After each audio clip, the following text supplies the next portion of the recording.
Hopefully you hear me okay. Can you not? There we go. Boy, all of a sudden that. There we go. All righty. So we have got a special guest to kick us off. We've got Mr. Calvin Dunn, and he is a fifth grader at Will Rogers Elementary School here in Shawnee. His parents are Justin Dunn, who's sitting in front, and mom is Jill Dunn. And with that, I'm going to let him sit down here and let him get us started. So come on up here, Calvin. It's all yours, buddy. Speak right in there and talk loud. I call this meeting to order. There you go.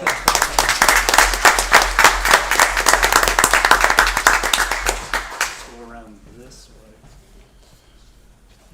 Just stay there.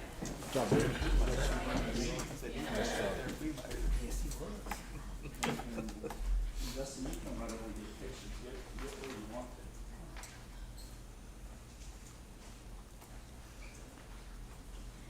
Get right where you want it. Let's get a good one, all right?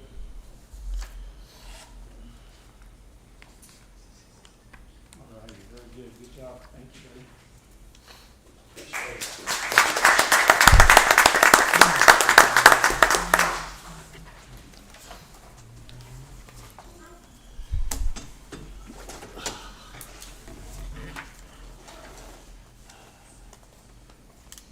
I'm blind again. All righty. We will call the roll. Matthews, Here. Ingalls, Flood, Here. Bolt, Here. Rutherford, Seahorn, Here. Salter. Here. We have a quorum. Thank you, ma'am. All right, we'll do invocations. So Dad, Justin Dunn from University Baptist Church is going to come up and lead us.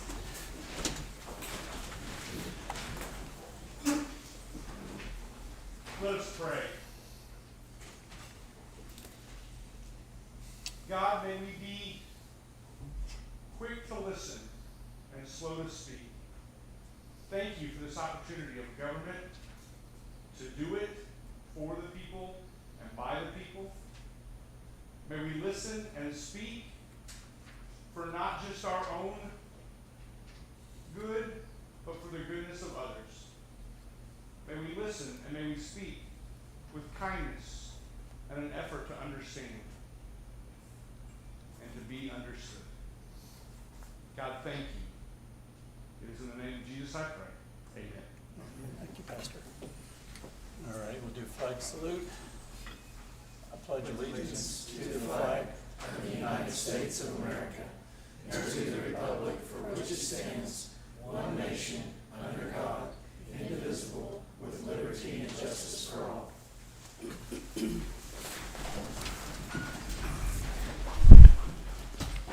Okey-doke. Item 1 is citizen participation. Like always, 3-minute limit per person, 12 per topic. Joe will keep time for us. And so we have 3 folks that have signed up. Robert, you were up first, sir. What's he say? Yeah. Robert Kyle. It's all yours, buddy. So,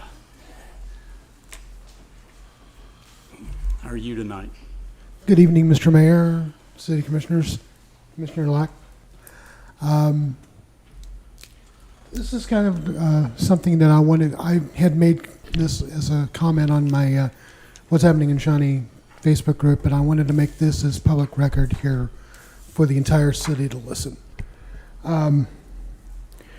There's been a lot of comments about the homeless community, a lot of it negative, and I wanted to add my 2 cents on this particular topic because it is a personal one to me. 20 years ago, I was in a predicament that a lot of the people that are homeless in this city are, although I wasn't here in Shawnee. I was in Oklahoma City but migrated to Tulsa, but I was in a similar situation. Was I looked down upon? Yes. Did I fight to make sure I didn't stay in that predicament?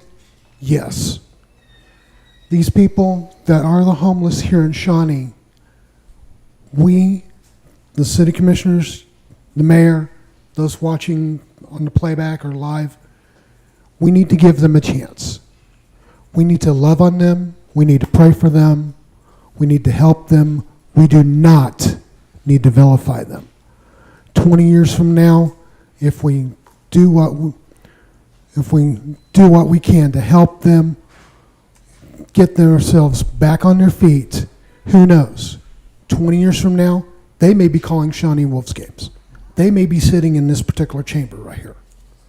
We just need to give them a chance and help them. How do we help? Obviously, talk to Erica.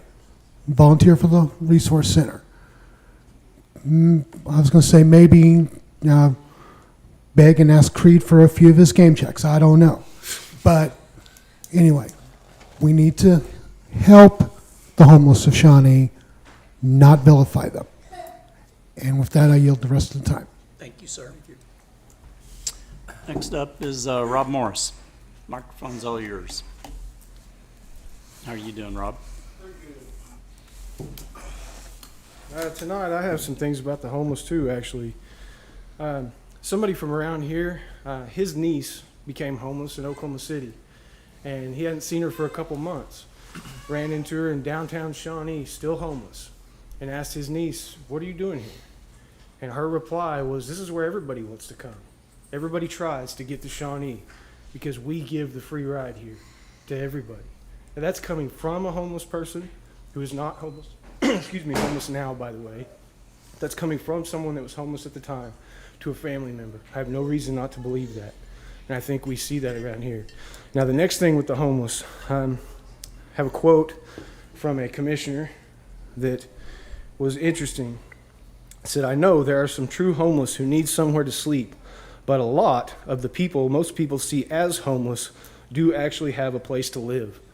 So if a lot, which usually is more than half, thinking about it that way, aren't actually homeless, that are down on Main Street causing problems, using the bathroom in the middle of the street, what are we going to do about them, about the half that isn't homeless? Because again, people can care about the homeless and not have any sympathy for the vagrants that are tearing up our town. Next, we have the dirty baby that's down on Main Street.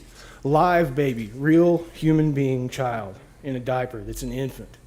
It's being pushed around in a stroller and is homeless, covered in dirt. That should have been day one, the first person we helped. The adults can fend for themselves. You help a baby, and we haven't done that. I've seen that baby about 6 times now. It's down in the park right now, actually. Next, we have the Shawnee Forward is getting ready to do an economic summit. We pay them approximately $300,000 for economic development, and yet they're going to charge the citizens of this town to go to that meeting that is the economic summit.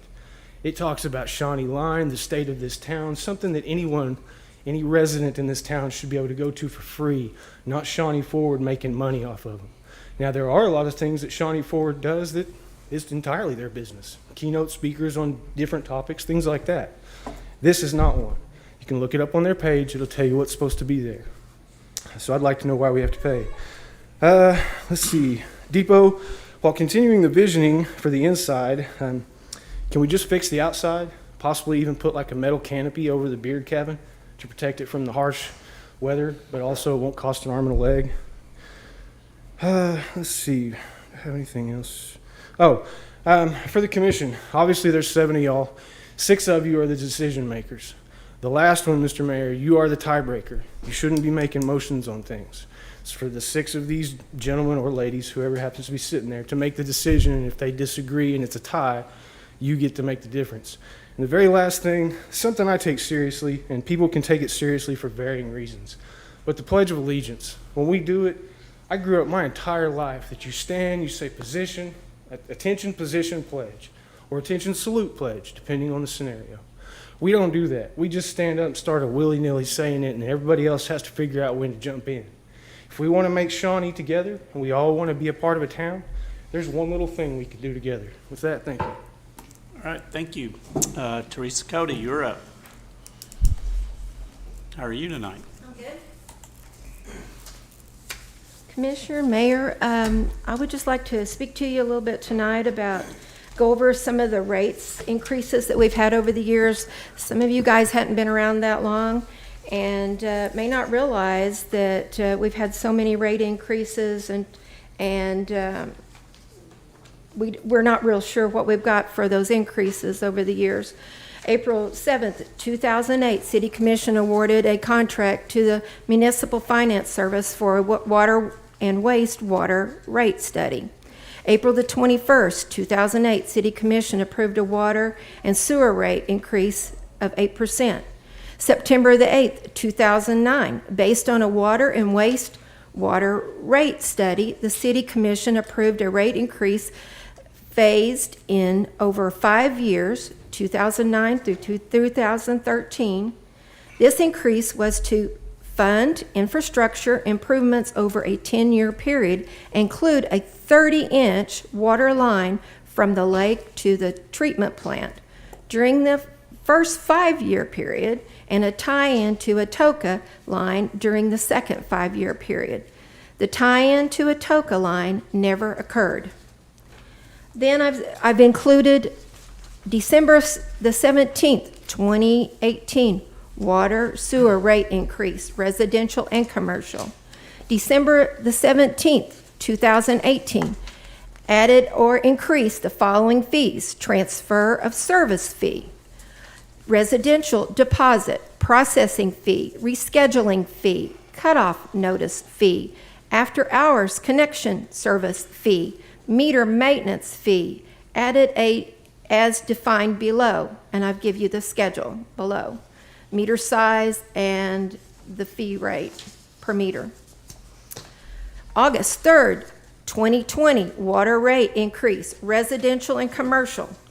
Show going from $22.74 to $28.43 a month for residential. Or, well, I'll take that back. From 14, I've got that backwards. Anyway, it's from $14.83 to $22.74. And on commercial, $18.55 to $28.43. And then there's March the 7th, 2022 rate increase. So I think I think the public deserves to have a breakdown of what these increases were about, why certain things weren't done, like the Atoka water line, and to understand where the monies went, the additional money that wasn't spent on the Atoka water line, and other things as we went along. Because we've had all these increases, and what do we have? We've got another problem again. And we obviously, when the last sales tax came around, didn't... Time is up. Okay. Thank you so Didn't much. add Thank that you. in. Thank you.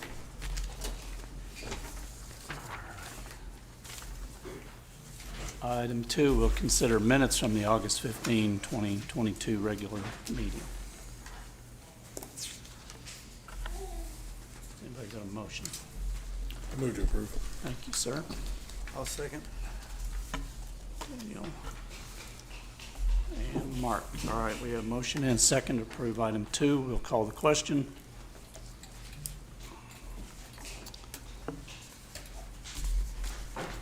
Motion passes 5-0. All right, we will recess the City Commission meeting to convene Shawnee Airport Authority and Shawnee Municipal Authority. So let's get back to that. Go on to airport first. All righty.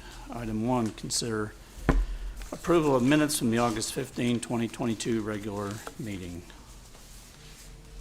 Move to approve. Thank you, sir. I'll second. Neil and Travis. Okay, we have a motion and a second for approval of item 1. We will call the question. Item passes 5-0. Item 2 is new business. No new business, Mr. Mayor. Thank you, ma'am. We are adjourned, and we will move on to the Shawnee Municipal Authority. Item 1 is consider approval of minutes from August 15, 2022 regular meeting and August 29, 2022 special call meeting. Move to approve. Thank you, sir. I'll second. Thank you very much. All righty. We have a motion and a second for approval of item 1. We will call the question. Motion passes 5-0. So now we will reconvene and go back to the city commission meeting at agenda item number 3, which is consider a resolution of appreciation to Ben Salter, Commissioner Ward 6 of Shawnee, City of Shawnee. So we need to,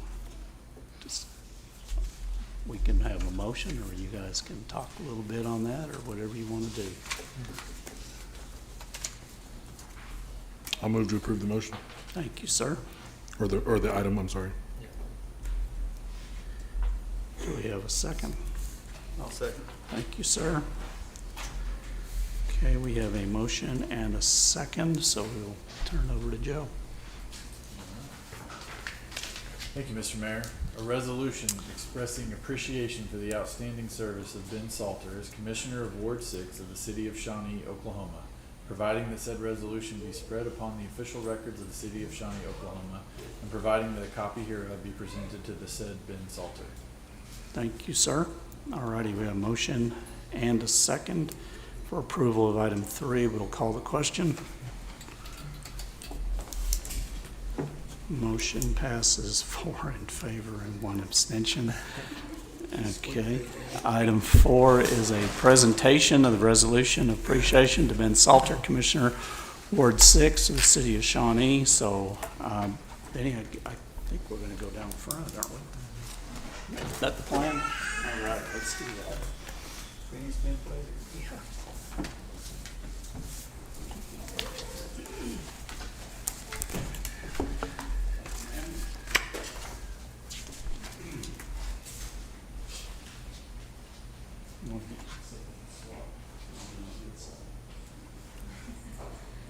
All right, we have a resolution expressing appreciation for the outstanding service of Ben Salter as Commissioner of Ward 6 of the City of Shawnee, Oklahoma, providing that said resolution be spread upon the official records of the City of Shawnee, Oklahoma, and providing that a copy hereof be presented to said Ben Salter, whereas Ben Salter served the City of Shawnee as Commissioner of Ward 6 from January 17, 2017 through September 6, 2022. And whereas the said Ben Salter has demonstrated to be a person of upright character, a good citizen, a friend to many, and a worthy representative of the City of Shawnee. And whereas the said Ben Salter has helped make many important decisions affecting thousands of lives in this community by taking a positive approach to the many projects set forth before him, lending his mature judgment and experience to those decisions, all the while maintaining a level of unsurpassed integrity. And whereas he has been instrumental in the accomplishments of the city that include economic and cultural development, public safety, and ongoing street improvement programs and beautification of the community. And whereas it is both fitting and proper for this governing body to officially recognize the said Ben Salter for his dedicated performance of the duties and responsibilities as a member of the Board of Commissioners. Now therefore be it resolved by the word of the Commissioners of the City of Shawnee, Oklahoma, that they hereby express their sincere appreciation and gratitude to Ben Salter for his distinguished service to the City of Shawnee. Be it further resolved that this resolution be spread upon the official records of the City of Shawnee, Oklahoma, and that a copy hereof be presented to Ben Salter with the desire that he continue to contribute his talents and energy to the betterment of the city, and that he shall enjoy much happiness, good health, and good fortune in the years to come, passed and approved this 6th day of September 2022, and signed by myself and Lisa Lessione, our city clerk. Is this the one I give to you? All right, very good. Benny, this is yours. Okay. Thank you so Thank much. you, sir. Thank you so much. And, are you here to get a picture, or we'll let her get in here where she can get a good one. Very good. Thank you so much. Thank you. Where do we go to next?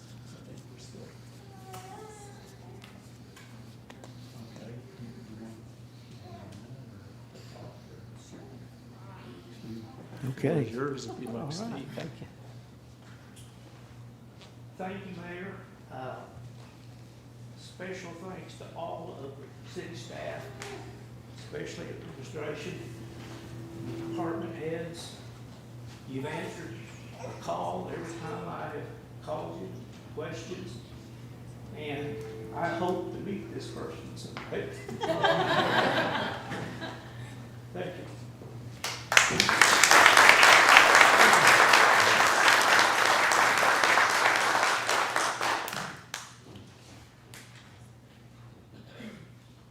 Very much, Benny.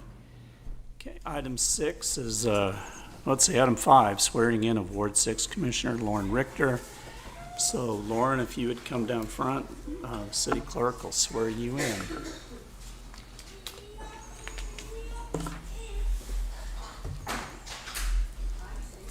I, Lauren Richter, do solemnly swear Do solemnly swear that I will support, obey, and defend that I will support, obey, and defend the Constitution of the United States the Constitution of the United States and the Constitution of the State of Oklahoma, and the Constitution of the State of Oklahoma, and that I will not and that I will not knowingly receive directly or indirectly knowingly receive directly or indirectly any money or other valuable thing any money or any valuable thing for the performance or non-performance for the performance or non-performance of any act or duty of any act or duty pertaining to my office pertaining to my office, other than the compensation other than the compensation allowed by law. allowed by law. I further swear that I further swear that I will faithfully discharge my duties faithfully discharge my duties as Commissioner as Commissioner to the best of my ability. to the best of my ability. Thank you. Congratulations. Item 6 is a presentation of certificate of election to Ward 6 Commissioner Lauren Richter. So I will present that to Lauren. There you go. And you're welcome. If you guys, Russ, you can come over here. I mean, anybody wants to get in the right, if you're gonna get a picture, get in a good spot, which you really can if she wants to. My other face in there. You probably want, all right, very good, congratulations. Yeah. Thank you. Uh-huh. Okay, so we will recess without going into commissioners. So my understanding, Lisa, correct me if I'm wrong, we've got a reception set up outside, so we'll take about 15 minutes, because they're gonna have to change some things around, but we'll give you some time to visit with Benny, and thank him for his many years of service, and then to get to know Lauren. So we will reconvene in just a little bit, but you guys please join us outside.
All righty, we'll go ahead and reconvene. Put Lauren to work. All righty, item 7, commission appointment of vice mayor per Article 3, Section 6 of the city charter. So, all righty, our vice mayor's not here tonight. I have talked with him before he left town, and he did convey to me that he was willing to serve another year as vice mayor.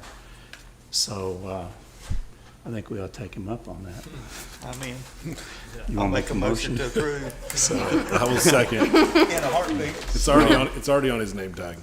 really, there's no sense in printing another one. So Mark made the motion, Daniel made the second, and we will call the question to approve item 7 and keep Darren here as vice mayor for us. So we'll call the question. Motion passes 5-0. That's what you get for leaving town, I guess. Item 8, consider approval of the consent agenda. So is there anything anybody would like to take out, or we have a motion? I move to approve item 8. Thank you, sir. I'll second. Daniel, and second by Mark. All righty, a motion and a second for approval of item 8. We'll call the question. Motion passes 5-0. Item 9 is we're going to skip because we don't have an animal this week. I was really hoping they were going to bring the rooster. And item 10 is a mayor's proclamation, National Suicide Prevention Week. So I will come down and we'll present this to Heath Hayes, who's Chief Communications Officer for the Oklahoma Department of Mental Health and Substance Abuse Services. And Mr. Hayes, there we go, right up front. I had a hunch that was probably you there.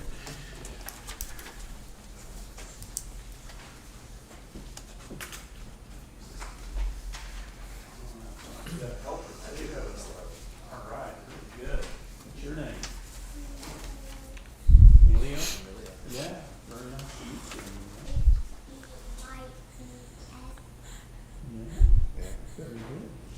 Very good. I appreciate that. So we have a proclamation here for National Suicide Prevention Week, whereas Oklahoma recognizes suicide as a national and statewide public health crisis, and suicide prevention as a national and statewide responsibility.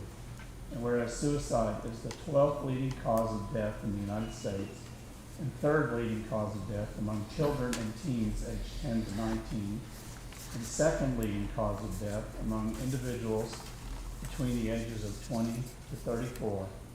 And whereas suicide rates have increased 30% throughout the last 2 decades, with suicide rates finally decreasing 2.1% between 2018 and 2019, and 2.9% between 2019 and 2020. And whereas it is estimated by the Centers for Disease Control and Prevention, CDC, that in 2020 there were 1.2 million suicide attempts and more than 45,000 people died by suicide nationwide. And whereas for 2020, the CDC reported that 869 people died by suicide in Oklahoma, and whereas more than 90% of the people who died by suicide have a diagnosable and treatable mental health condition, although often that condition has not been recognized or treated. And whereas the Oklahoma Department of Mental Health and Substance Abuse Services believes that Oklahomans deserve to have mental health and addiction services within reach through the evidence-based crisis response continuum. The continuum helps meet people where they are and when they need it most. And whereas the newly launched 988 Mental Health Lifeline provides an easy-to-remember helpline number staffed by mental health professionals to answer calls around the clock of those experiencing mental health crisis. And whereas the 988 Mental Health Lifeline supports Oklahomans experiencing a mental health crisis through trained mental health professional via text or call, mobile crisis teams, urgent care, crisis centers, and follow-up appointments. Now therefore, I, Ed Bolt, Mayor of the City of Shawnee, Oklahoma, by the authority vested in me, do hereby proclaim the week of September 4th through September 10th, 2022, to be National Suicide Prevention Week. So I will present this to you. And if you would like to say a few things, you are more than welcome to do so. Just, I really appreciate your acknowledging of the importance of this and recognizing through property. Absolutely. Absolutely. We appreciate you coming tonight. Yeah. Thank you so much. Thank you. Appreciate Yeah, it. thank you.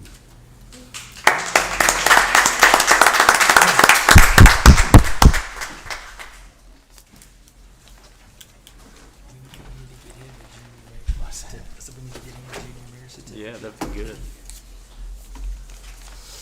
All right, item 11 is consideration of an appointment to a city commissioner to the Senior Citizens Shawnee Board. So, if you'll remember, Benny was our representative on the board over there at the senior center. So we've got to replace him. One of us has to go do that. I get, being the oldest person up here now, that's the I'm one next thing in I'm line. really upset about Benny leaving, is, I mean, I would be happy to serve on that board. So that's up to you guys, or if one of you really feels strongly about wanting to do that, you know, we can do that too, so. Never take away your joy by being from that, sir. So is that a motion? Yes, I'll make a motion to appoint the mayor, Ed Bolt, to the Senior Citizens Board. I'll second. Thank you, sir. All righty. And I will, just to clarify, I did bounce this question off of our city attorney, and I know it says commissioners have to serve, but in the way that I am a part of the city commission, so that's not a problem that it's the mayor. So that was clarified. So we have a motion and a second to have me serve on the Senior Citizens of Shawnee Board. So we will call the question. And that passes 5-0. Item 12, consideration of an appeal of an administrative order regarding property located at 910 North Hobson Street. And Mr. Kevin Moore, our building official, is up. How are you, sir? Pretty good. Good evening, Mayor Bolt, City Commissioners. This is a demolition appeal for 910 North Hobson.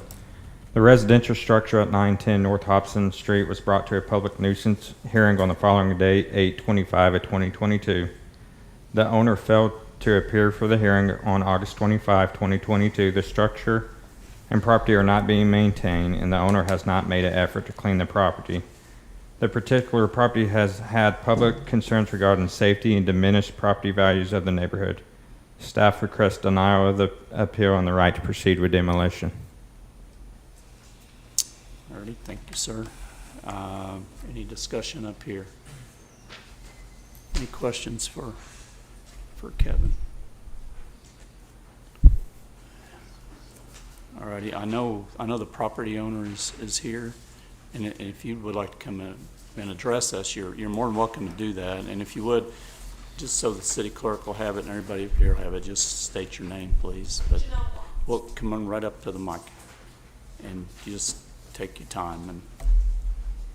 And we did not know that there was an issue with the property. We are more than willing to do whatever is needed. We have not been contacted. My husband did get cancer and was going through chemotherapy, and then COVID hit right after that. But we have somebody that mows the yard every 2 weeks, and we had the roof is almost finished, and we had tarped over a little spot on it right when my husband started his new job. I'm assuming that it came off from, we had somebody checking on it, and so we were unaware that the tarp blew off. But that is something on that paper that I received. It said something about weather coming through the roofs. So I assume that is what they are referring to. But we have no issue with fixing whatever it is that they are concerned about or picking up whatever they're concerned about. We have had a lot of homeless break-in about every day. And we asked the police to patrol the area better because that has been a huge issue. We went over there one day and a lady was saying that she owned the home and had a paper that she was trying to say she purchased it. So there has been a lot of issues with that, and I think that they might be doing things to it. We've had a lot of things stolen, so we stopped leaving any of the new things for the house there. We had all our windows stolen, our bathtub, everything, but we have no issue with. If we could be told what the specific concerns are, we could address them first, and because we were fixing it up to help the neighborhood, because it is, it does look pretty rough, but we don't have any issue with fixing anything up or whatever it is that they are specifically concerned about. If they would just let us know. I'm not sure who it is, so I don't know who to ask. Yeah, it'd be Mr. Moore that just spoke. Okay. Yeah, that's who that would be, but. Okay. Questions up here? Do you understand how far along in the process that you currently are, as far as what Mr. Moore is I'm not going to speak for him, but what he is saying is that there was a hearing, you failed to appear at the hearing, and because of that failure to appear, there is a demolition process that is going to be started. Yes. So I'm embarrassed to say this in front of everyone, but okay. My brother accidentally shot and killed my stepdad. So I did not, I was not in the right mind to appear at that at all. Mm-hmm. This just recently happened, and so I thought that I just knew this was the next step. That's all that I knew. Okay. I did try to call somebody and speak to them because I had realized that it passed and was I have a serious family issue, and I wasn't thinking because my mind hasn't been working properly, but I just know this was the next step. I've never been through this, so I'm not sure how it all works. Okay.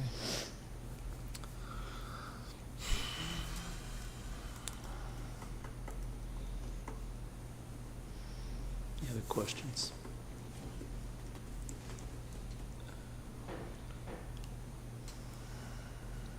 Joe, the question I have is, what we're supposed to rule on is just if all this has been done properly. Is that my understanding? It's not so much on the... Yes, Mr. Mayor, that's correct. The appeal process is to allow this body to identify any deficiencies or flaws in the process. It's not to entertain new evidence or information. Right. I think Mr. Moore laid out the facts succinctly and accurately. We rely upon the procedure and the notices, all of which appear to be in order with regard to proper notice of the property owner of the proceeding. And again, so you've had the opportunity to review the evidence that was available at the time of the administrative hearing, which is attached. And if you believe that it's consistent with the findings that were made, particularly in light of the fact that the property owner did not appear at that hearing to present evidence of their own, then the appropriate action would be to confirm the administrative order. Yeah, these are never easy. I have two questions. Yes, sir. Most, the ones I always ask, and you mostly answered it, but just so we're clear, is the order in any way defective after your review? It does not appear so. My second question is, in reading the all of the documents. I want to make sure, this is more for Kevin than Ms. Watts, but I want to make sure you two get connected, because I think that's an important phase in this process. Even if, and Kevin or Joe, you can correct me if I'm wrong, but I want to make sure, if we affirm the process tonight, she has 2 days to pull a remodel. This isn't the end of the story for you. No. Like, it's not tonight and it's over. Tonight, you'll need in the next 2 days, and I'm willing to help you. It's an easy. Is it not accurate? Okay. Well, it says. If I may ask. Yes, please. That if the owner had been present at the time of the hearing, then 48 hours for the demolition permit or remodel permit could have been granted, but. So that doesn't extend with an appeal. So how do we, I mean, communication is the big key here. How do you know that she even knew? Well, I mean, I know you send certified mail, do you, so it does go out certified, so it was a mail signed for? Yeah. Mark, we send it certified, we post it on the property, and we run it in the paper. We do all three. What is it that you He guys said they are run a discussing? newspaper, which I presume is countywide, Yes. and then they post it on the house, yes. and then they send out certified mail to probably the, wherever the tax, The owner on file. which What will is- be on ad valorem tax. What is what he's speaking, what are you guys referring to though, as far as what was sent? What was that sent you were to you. asking, sir? Notice for the meeting. So have you seen anything from the city? The only thing that I have gotten from the city was that paper saying that there was a court date. But that is where my questions were with the, I've gotten something before about the lawn being high and we took care of it right away. But I've never received anything that there was concern with the property like this. Right. You know, I've never received a single thing. Like, I got, the grass was high, we took care of it, spoke to somebody, and was like, you know, that So the we'll certified take care mail of should have a that. signature on it. That's correct. It begins at page 15 of your packet. Notice appearing concerning dilapidated buildings. It says in capital bold, underlined letters, dilapidated structures shall be raised and removed and lot cleared of all debris. Transfer above said properties unlawful upon receiving this notice, and it contains the date for the administrative hearing. Yeah, that is the one that I did receive, that notice right there. Appears it was received, it's dated 7/28, let me find it.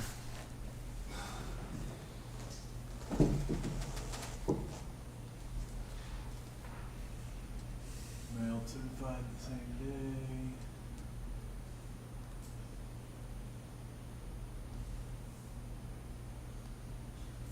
And then we have obvious testimony of its receipt, and that was some 25 days before the hearing. So she was aware of it. Or, I mean, you signed for the receipt on Of the hearing? Yes. I was aware of the hearing, yes. I was aware of that. I just had a family issue that came up. But you didn't one family communicate issue. with anybody over that 30-day span? I am unsure. I don't know what the process is. I thought that we go to that and find out what's going on. I do think my husband may have spoke to somebody, but maybe him. I'm unsure of that. John Watts? Yes. And I don't know what they spoke And I'm about sure exactly. you told him you need to go to the hearing and get the permit and the process. Yes, and he let me know that his wife would attend the hearing because he was going to be out of town. Okay. Yes, he works out of state.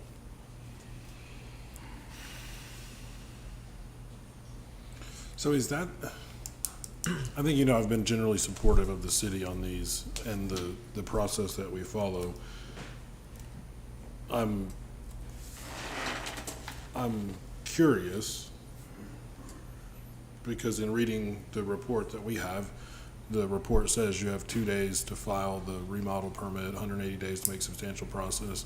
So, and I know it was a nice lady named, I believe, Miss Scott, who went through this process earlier, and then following a city commission meeting, I met her there and walked her through the permit process.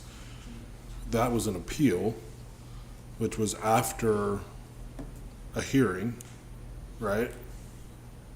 And it would have been more than 2 days after the hearing. So I guess what I'm having trouble is walk me through the process of why that would have been appealable and the 2 days substantial progress and this one's not. So, in that particular case, the property owner was present at the hearing and declared her intention to pull a remodel permit. Now, instead of pulling a remodel permit, she launched an appeal within the given 10 days and then explained her case, and then still within the 48 hours after this was heard by the city commission, pulled the remodel permit. So we are past the hearing. The owner was not present, therefore didn't state that they were either going to pull a demolition permit themselves or a remodel permit within the 48 hours allotted. And so we received the appeal after those opportunities had already passed. Because But the appeal was filed timely, within the 10-day window. correct. And so the only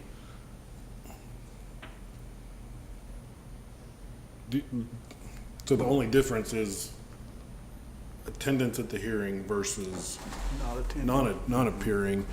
Other than that, statutorily, I'm trying to see why we would have zero elasticity for something like a tragic circumstance.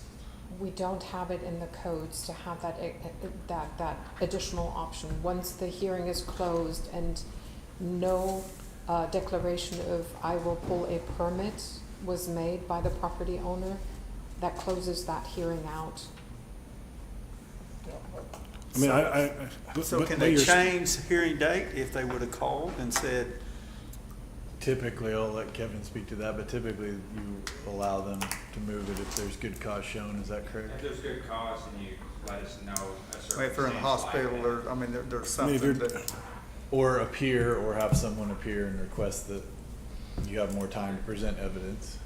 I mean, your taxes are I mean, paid current. Yeah, I just want to make sure we're clear here, and I don't want to get too deep in the weeds, but when we're talking about this appellate process, we're talking about what's considered a de novo review, which means that you guys are restricted to the evidence that was presented at the time of the hearing. right, but I think we're trying to determine if it's defective. And I understand that, Commissioner, but I think that the key distinction here is the fact that when there is no evidence presented at the hearing, then everything that the city has alleged is presumed to be true, including the absence of a declaration to pull a remodel permit. And so that's the distinction here. There's really nothing to come back on. I understand what you're saying in principle. I think let's go back to Ms. Scott's case. She still did not pull the permit within 2 days, even though she declared she was going to. She filed an appeal instead. So, I mean, I understand what you're saying about the declaration, but with zero elasticity for awful tragedy or I understand you're talking statute and principle, and I'm talking principle too, on the other end. And I'm not talking principle, I'm well, just you're talking talking statute. statute. Yeah. Fair enough.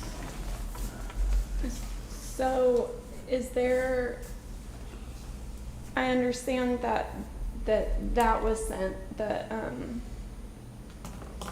notice of administrative yes, hearing. sir. But is there nothing prior to that? If the city sees an issue with a building that they, there's no contact, hey, we see, like with the grass, how they felt the grass was high. And so they reach out and they're like, hey, you need to mow your yard. Thank you for letting us know. We will get right on that. There's some things that are in there, something about nuisances or something, but there was no communication. We don't live at that address. We do go by and check on it and everything, but I just don't understand where it goes from, you know, that you just get a notice that they want to tear your building down, and there was nothing prior to. Do you get my question? Like how it goes from, I guess it's more like 0 to 100 is how it feels. So how quick this is more for Kevin, how long has this process been going on? I mean, I know the lawn and whatever, but the dilapidated structure to where. When we post the property, it was 1 month before the hearing. So we post it and then we do the hearing, so they can tell us if they're gonna remodel or they're gonna demo it, because it's a major life safety concern instead of high grass and weeds. High grass and weeds, we send out 2 days to get it mowed. This is something that we gotta get addressed very fast, so we don't have someone get in it, a child get hurt, or a fire or something. So that's why we do them 1 month in advance, give them time to figure out what they're gonna do, and at the hearing, I give them time to speak on the matter. This particular one, I did have it as a remodel if they showed up to the hearing, but they did not show up. Because it has been gutted on the inside of that house. They've been working on it. Somebody had started remodeling. Yeah, they've been remodeling it for some time, it looks like. Kevin, did I hear you say, and I want to make sure I didn't hear this wrong, but you said that you talked with her husband in this time period, That and is correct. he told you that she would attend the meeting, That is correct. but then something, a tragic thing, and we're all very sorry that happened. That's a horrible thing. Yeah. Something right before the meeting kept you from I'm sorry. something right at the end. I mean, that tragic event was right before the meeting, or Yes. I mean, was there not any way of, contacting them No, again at so that number? I or- definitely would have contacted him. I completely planned on going to this no matter what. And it just, like I am telling you, I had like an alarm set in my phone. But on that day, my mom had been over there and stuff. Yep. I'm sorry. No, you're fine. You take very your time. emotional. No, I know. I don't like. And we're not trying to put you through this Yeah. again. Like, I'm not trying to make anybody No, I understand. feel a certain way. You can look my brother up. He is in Pot County. Like, it happened, But it just slipped my mind because my family's there and, like, my mom needs me. And but I knew, like, I called right, I think it may have been during, because I looked at my phone and for some reason, like when I looked at the time, it like clicked in my head that I had this thing to go to. And I called then, like I called up here and was like, what do I do? What do I do? I've got a lot going on and I don't know what I do because I don't know the steps to this, but I did not realize, like he was saying, I did not realize that this was, how it sounded to me was like I still got to, just speak and let you guys know what's going on, that I'm completely willing to work with whoever. Not that it was this, like that you guys were just trying to approve what they had requested. Like my understanding was it was like an appeal, like, hey, this happened, this is what we've got going on. I'm more than willing to do whatever he needs done. And that's more what this was. I did not realize that it was like he had explained it to be. That was not my understanding of this at all. I thought it was like an appeal process, you know, like to tell you guys everything. Yeah, the tough thing, is that and, you know, I mean, our hands are pretty well tied as long as the city went through the process that they're supposed to do under law.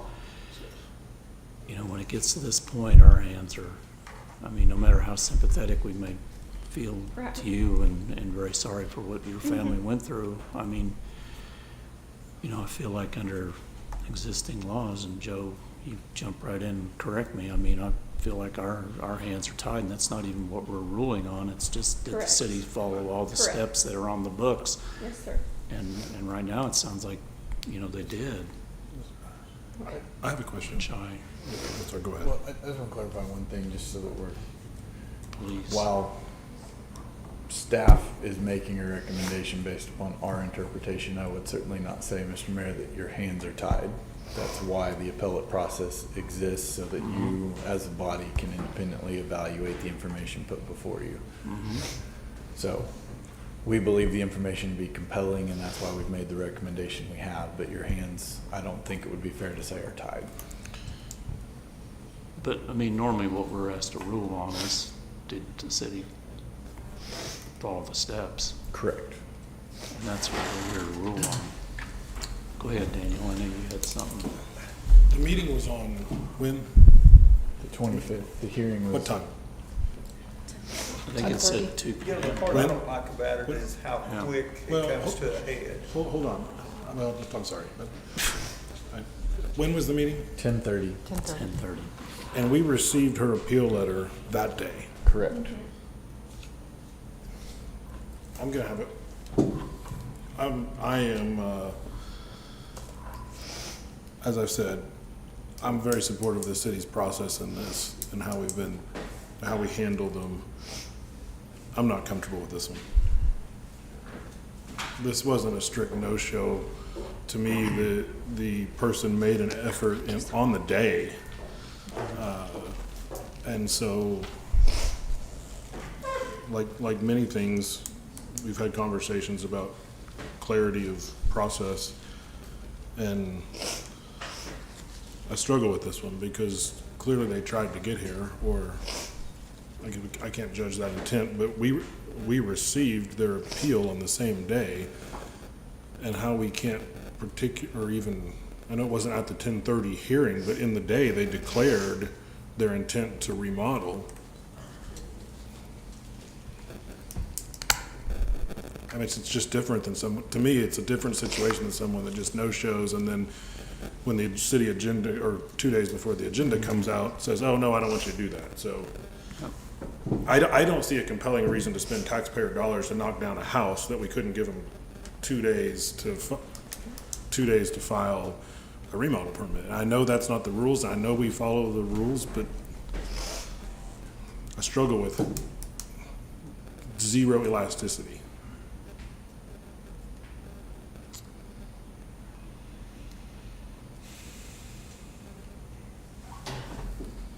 Yep.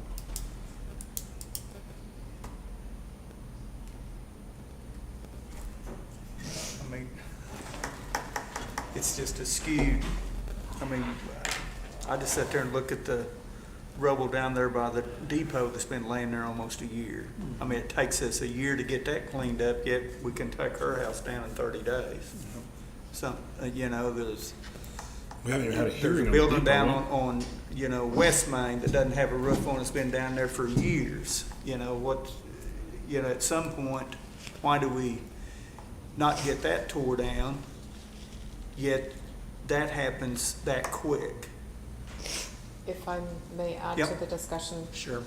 the Dr. Pepper building, the owner of the building came to the hearing and pulled a demolition permit.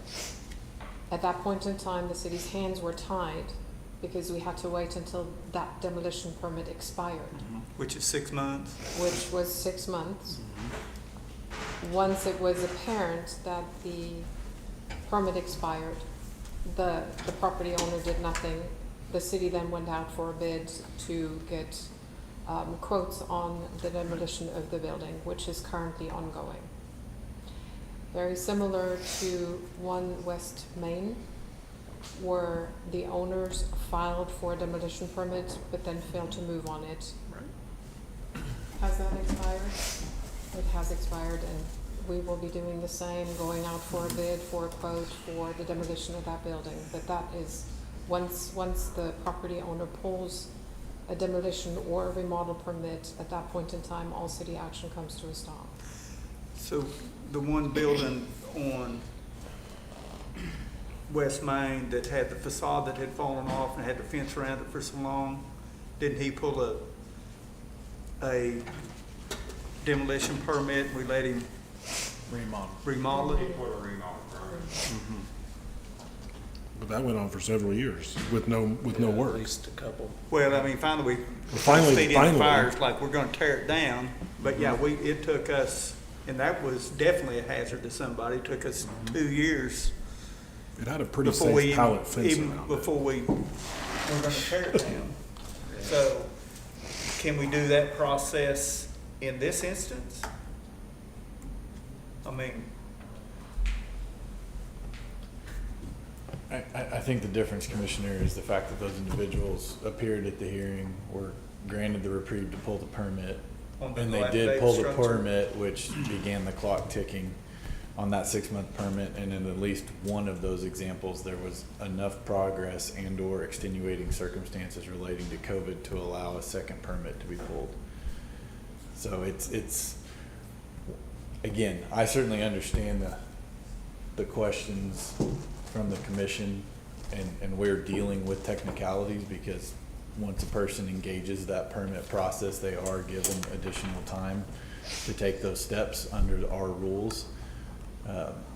But our rules in this situation, because there was a non-appearance at the administrative hearing and there was not a permit pulled or a request to be able to do so, that particular process was never triggered. I mean, I understand that, you know, the rules are the rules, but I don't like the rules. And I struggle with the argument that they made their intent, I know they missed the hearing, but they made the intent known on that day of their intent to pull a permit and do whatever, like.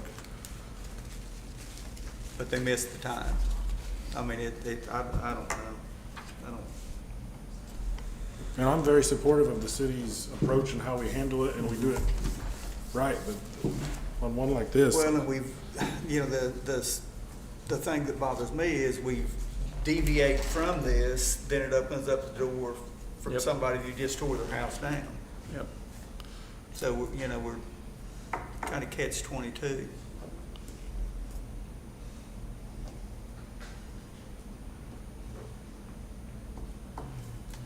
Yeah, because what we're voting on is they went through the process like they should, which is correct. But I guess as a commission, we're thinking, okay, what can we do is for the city? I mean, it had to have some kind of resolution or something to have a different process after the fact. I mean, that's certainly one way to attack a dislike from your seat of the rules, but it doesn't really do much in this particular instance. In this particular instance, there is a decision to either uphold the administrative order or to grant the appeal, which will start that process over again. Okay, let's talk about what if we did that? What would happen if we did that? I think from a strict legal standpoint,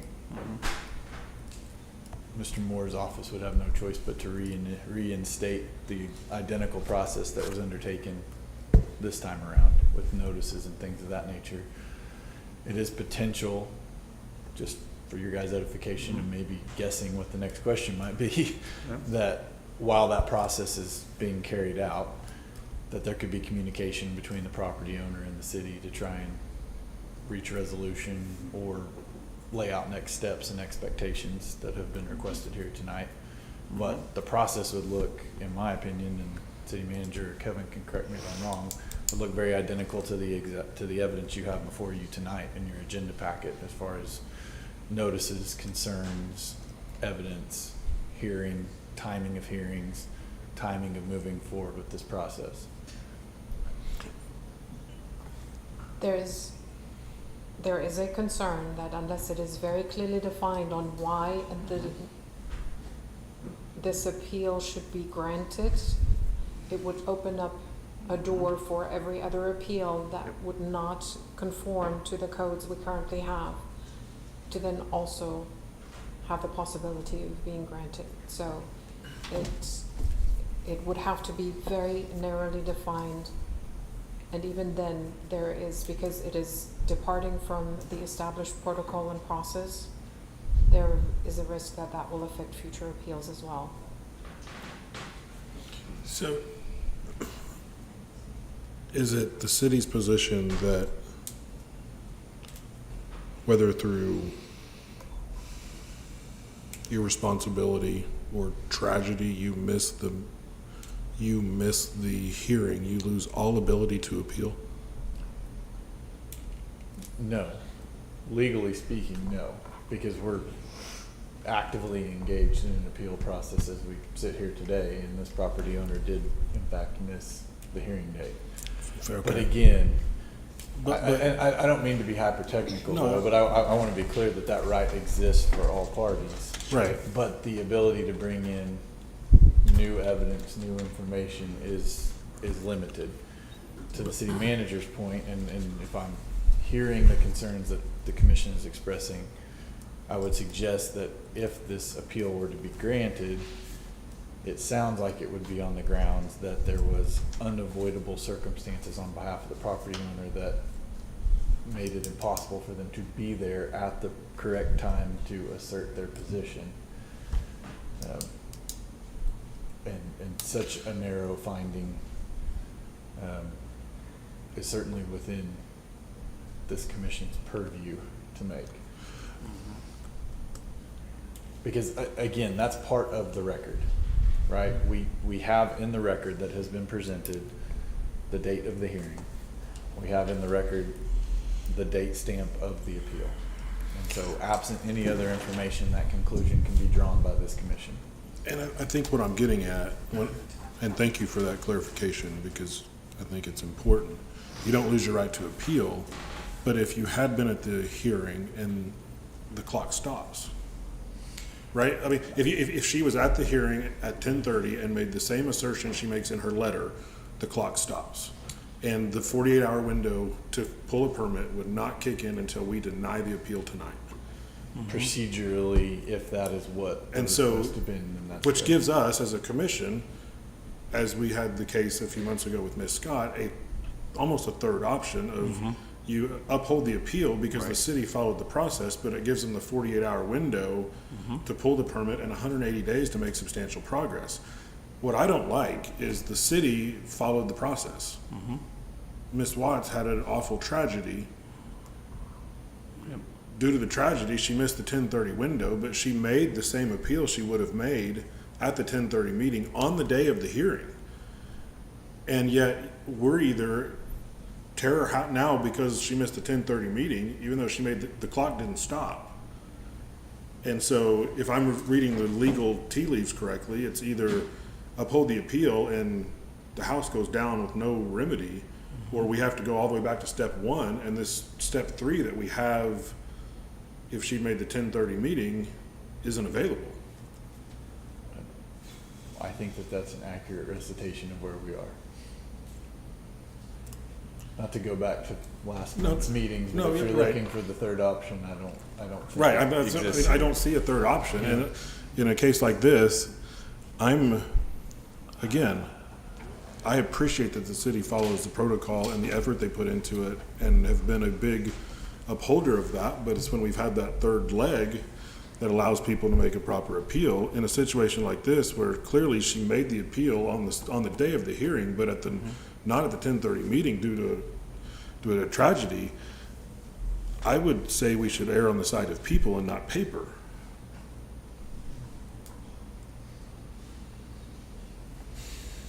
I don't need to convince y'all don't vote, but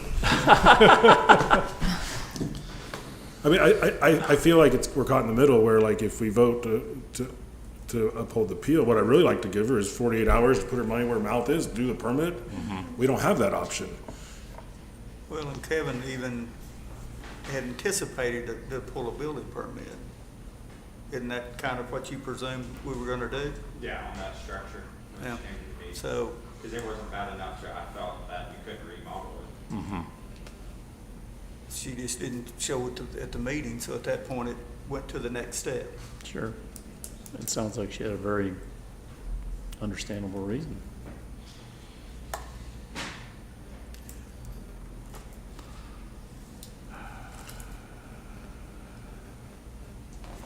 I'm kind of like Daniel, why do we not give them 48 hours to pull a demo permit or a remodel permit during that 48 hours?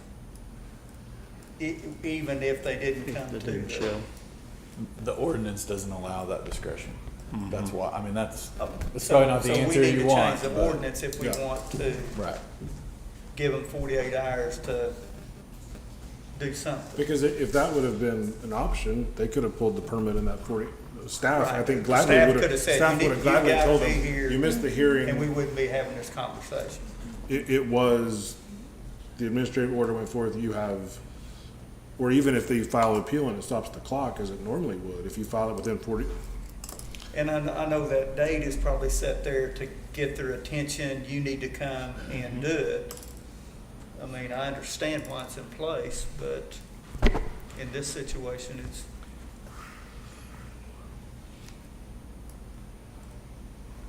kind of messed up. well,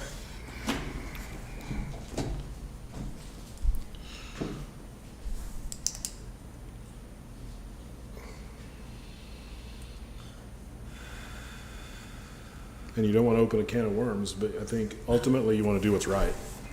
And we have a house, We have one right after this, kind of the same scenario, but, you know, taxes are 3 years in arrear, you know, then again, they, you know, I don't, Different case, situation. So is there a way to craft that so it's very narrowly defined to apply to this case only? And again, I'm just gleaning from what I hear from the Yes, sir. commission, but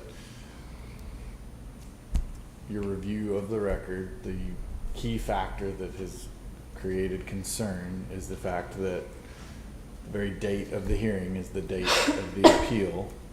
And the appeal, which is part of the record, clearly indicates that there were extenuating circumstances that prevented a property owner from being present at 10:30. And if those are the grounds in which you would uphold the appeal and vacate the administrative order, then you could make a motion to that effect. And that would be within a de novo review of the record. Now, that doesn't mean, it doesn't discount, I just heard Commissioner Seahorn say, or maybe it was Mayor, you know, why this one may be different, the taxes are paid. There is no mortgage, you know, some of those things, those are all within the record. That's all information that you guys have available to you in making this decision. So if those things factor in, then as the city manager has pointed out, they need to be included in those specific findings.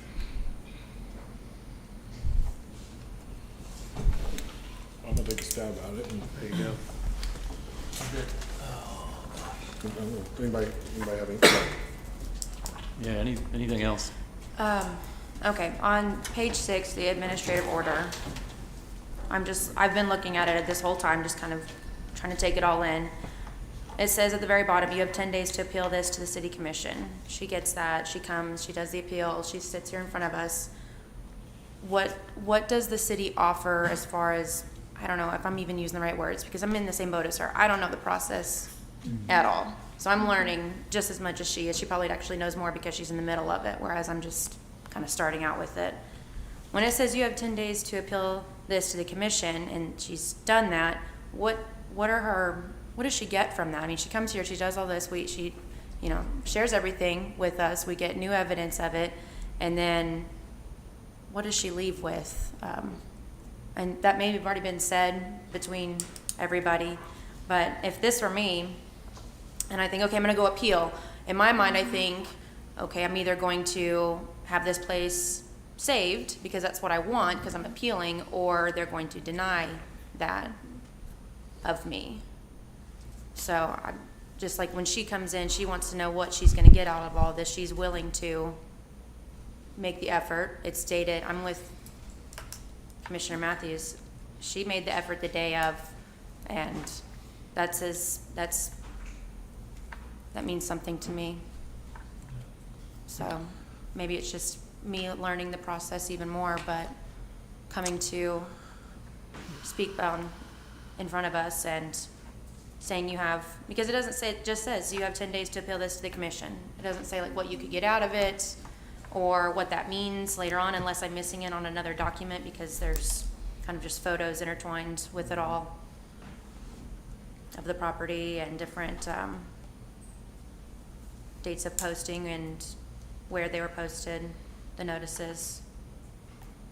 Because I don't want to vote and say that the city didn't do their due diligence, because it looks like it on paper, and I've seen it, and everyone seems to agree on that, but I don't want to vote that they did their job and then simultaneously vote that the property gets demoed, because I don't believe that I can make that one vote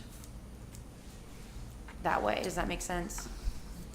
I think unfortunately we're not debating whether the family deserves a second chance or deserves to be heard tonight. What we're debating is whether or not Kevin and his office did their job. And that's where we're stuck right now. And that's the hardest part of this. It is this conversation we're having has nothing to do with your family. It's nothing to do with whether we believe you. I got tools in my truck. I'd show up at your house tomorrow and help you work on it. But that's not what unfortunately not what we're debating tonight. Right. And that's the hard part about Kevin. I know, I've spent conversation, I'm sure his ruling is based off of what the timelines and the things that have happened. Yes, and I don't know if he has an option to have further conversations or not with you after this point, but I know that what we're trying to do is decide whether or not Kevin and his office did their job properly, and that my heart goes out for you, because that has nothing to do with your efforts or your bravery that it took to come stand here before us and share your heart with us. I fully understand that. But that's the hard part of this. This is back to Kevin. So when you talked to her husband, did you talk to him about doing a remodel permit, or just he need to be at that meeting? I told him he would have options when he came to that meeting before we would go. So could it be came to the city before he left and got a remodel permit in lieu of doing this? Yes. So, That is but the option. was he aware of that? I do not know, because I spoke to him, and so did my lead code enforcement officer. So I don't know. So that would be my other question is. Was it your belief, after speaking with him, that he intended to remodel the property? It was my belief, I really thought they were gonna be at the meeting and remodel the structure though. Their intent they gave. So they declared their intent before the meeting. They missed the meeting due to tragic circumstances. They immediately declared their intent in writing and appealed to the city on the day of the meeting. I mean, I think I'm with Commissioner Flood. Like, I can wholeheartedly believe that the city did their job. Yeah, I don't. And followed the ordinance. And at the same time, I'm inclined to uphold this appeal on very narrow grounds, because I don't think if an ordinance needs fixing, we tear down someone's house and say, yeah, we need to fix that.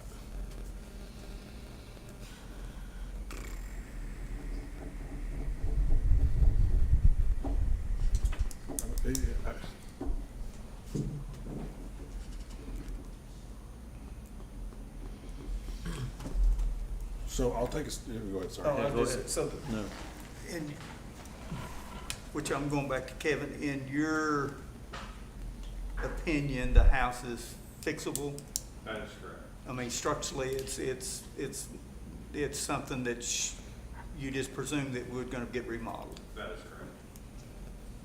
So, I mean, to me, dilapidated structure is one that's been sitting with the roof off of it, that's, I mean, kinda like the one that got torn down by the sawmill.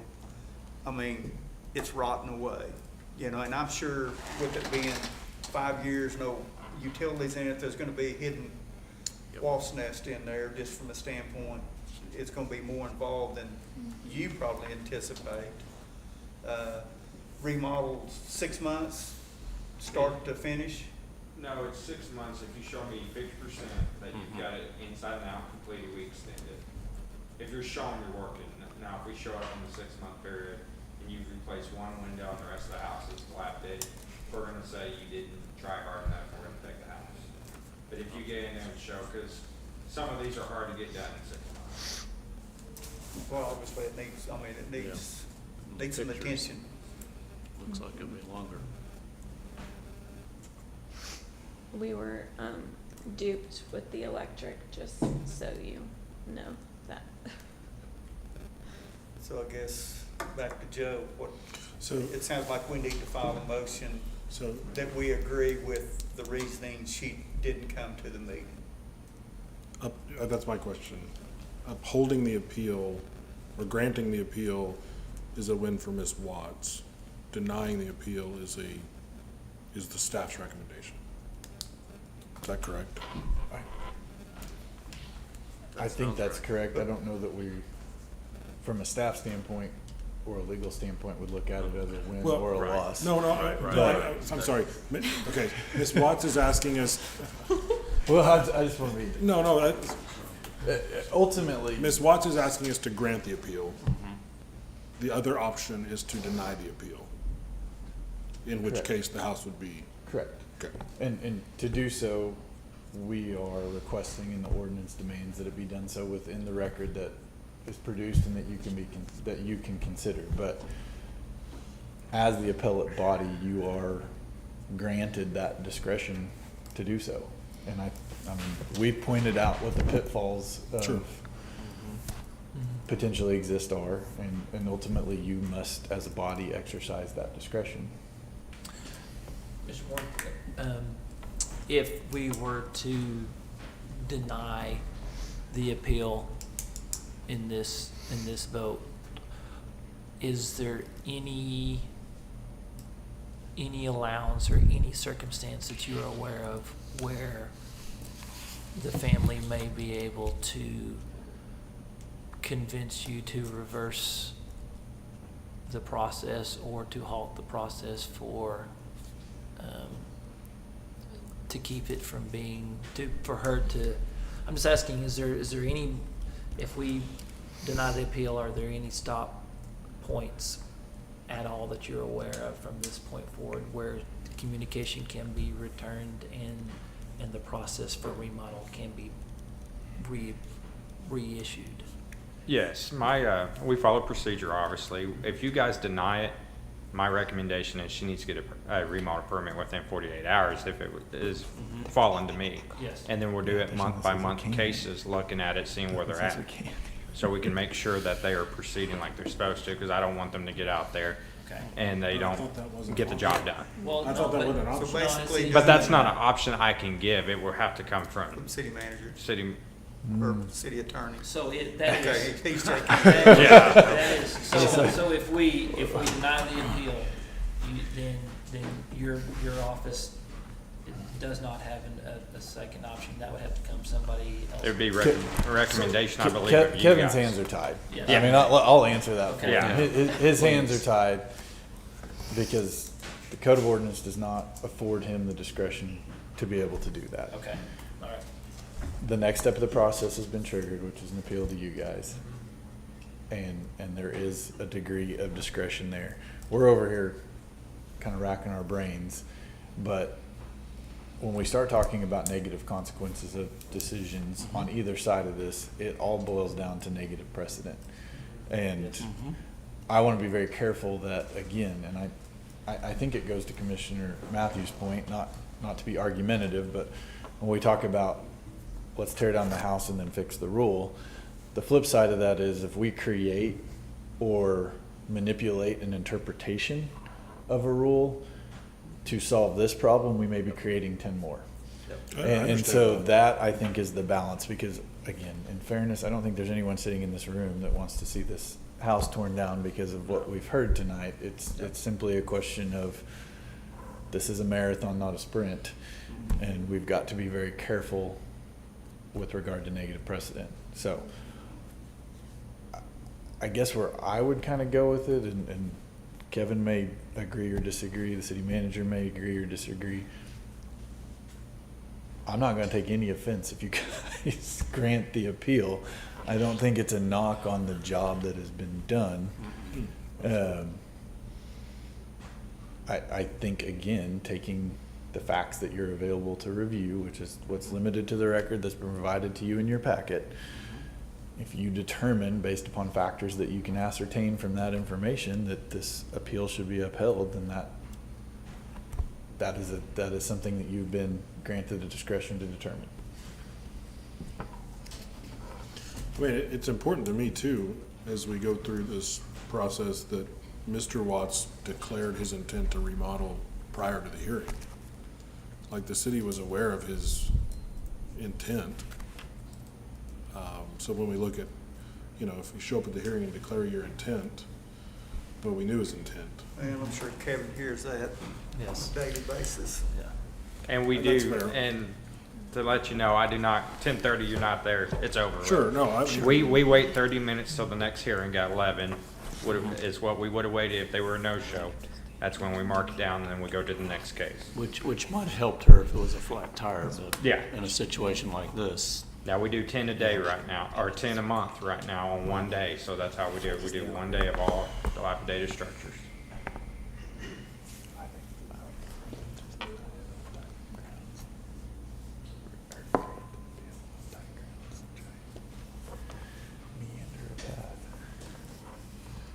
Anything else? Dan, are you down there working on something? Oh, I'm scribbling.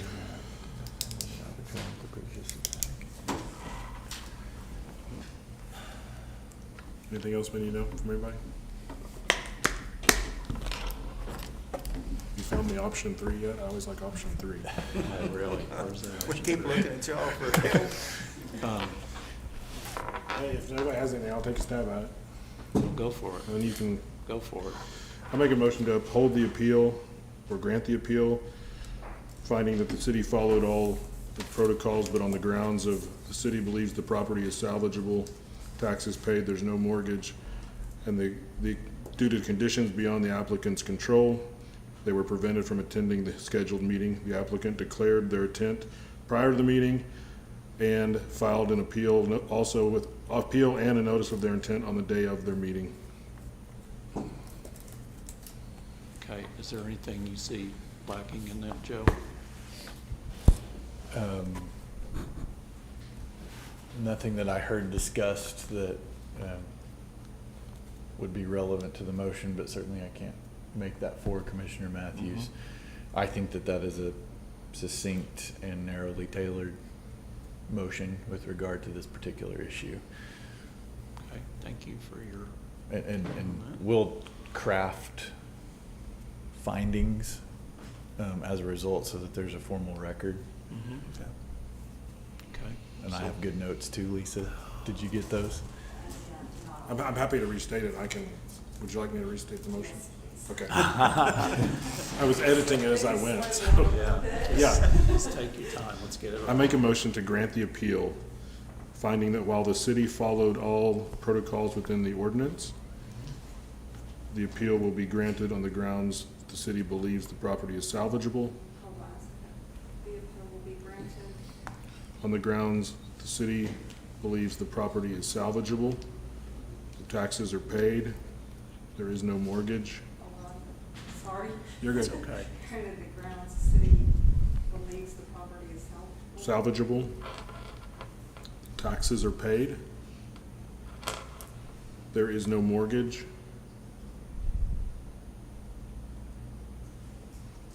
and conditions beyond the applicant's control prevented them from attending the hearing at the scheduled time. Furthermore, the applicant declared prevented them from attending the at the scheduled time.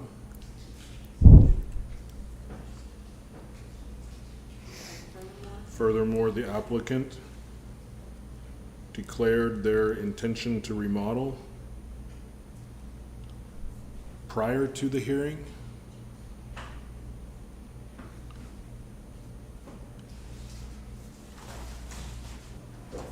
And again on the same day of the hearing when filing their appeal.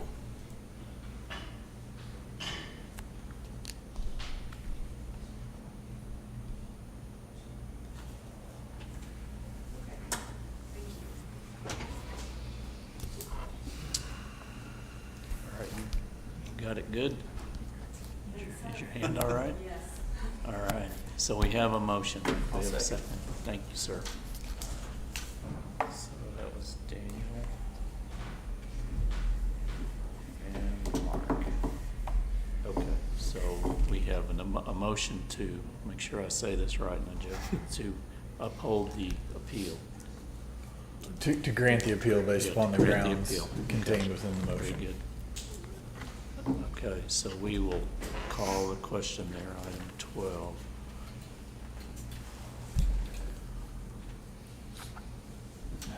Yours did, Gosh, yeah, I think 'cause I haven't pushed it yet. Oh, okay, that would explain why.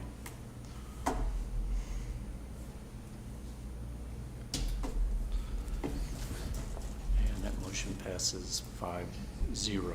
So you understand that, I mean, we've upheld that for you. And Kevin, we think you guys have done everything just as it should be, so horrible situation. Kevin, thank you. I guys think we very should much. also Yes. make sure Ms. Watts knows Kevin can restart the process tomorrow. Yeah, you Yes. can go get a remodel I'm gonna permit. speak to him when, if I mean, it's he have a can, minute. he can file a notice for, like, that can happen again. Yeah. It's just, and that will result in another hearing, Yeah. and you need to But be if at you'll that. go get the remodel permit, then you won't have to go to the hearing, correct? Yep, So you need to, do Yeah, that. And I will speak right to away. him when he has time, Right. but I really appreciate you guys. Well, thank you for coming to talk to us, and we're very sorry that we had to put you through your situation again, and very sorry for you and your family. Thank you so much. Thank you. And he has another one of these, so he won't be able to talk to you for just a little Okay. bit, so don't run I'll right wait off. until he's All done. right, thank you very much. Thank you guys. All righty. Item 13, consideration of an appeal of an administrative order regarding property located at 545 North Elm Street. And Kevin, you're back up. Thank you, sir. That's correct. It's a residential structure at 545 North Elm Street was brought to a public nuisance hearing on the following date, 8/25 of 2022. The owner failed to appear for the hearing on August 25th, 2022. The structure and property is not being maintained, and the owner has not made any effort to clean the property. The particular property has had public concerns regarding safety and diminished property values of the neighborhood. Staff requests the denial of the appeal and the right to proceed with demolition. All righty. What questions you guys got for Kevin?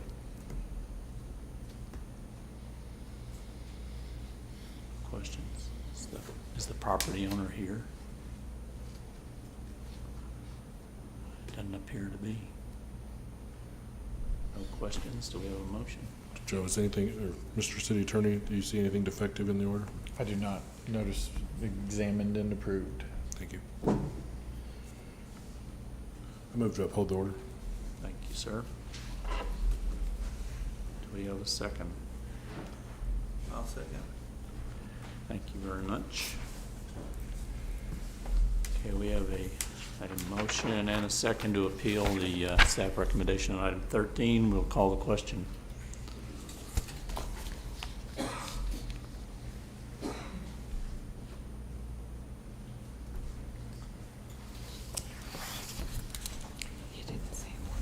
Okay, so I'm making appeal.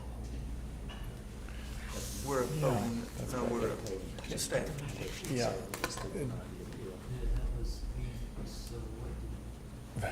We're just We talking. have, Well, yes, let's- we have an issue. It was, If we have an issue, then let's fix Deny it. the appeal, correct? correct. But it was upholding staff recommendation, which Upholding was, staff recommendation. is what I said. Denying the appeal. Okay.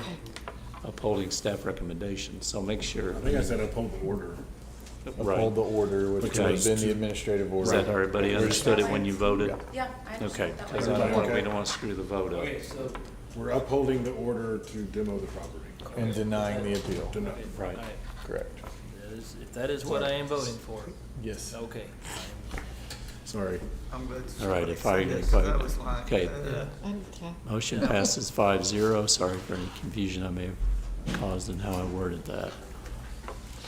Item 14.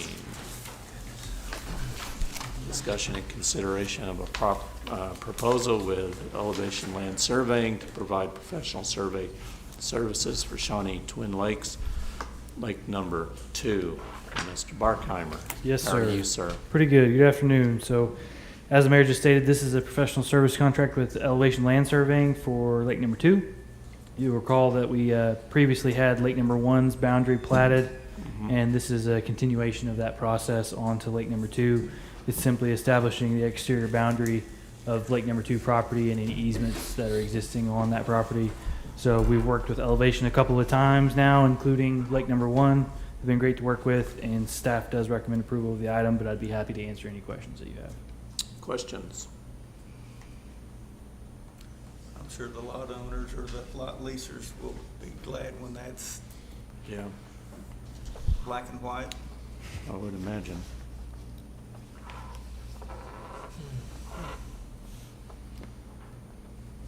Are you talking about Lake One? Lake 2. Shouldn't that be about Lake One or Lake Two? This Just is the on Lake, this on surveying Lake out 2. there. Yeah.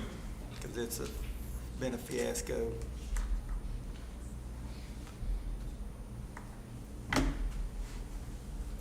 Any questions? Do you have a motion? I make a motion to approve. Thank you, sir. I'll second. And Danny. Okay, we have a motion and a second for approval of item 14. We'll call the question.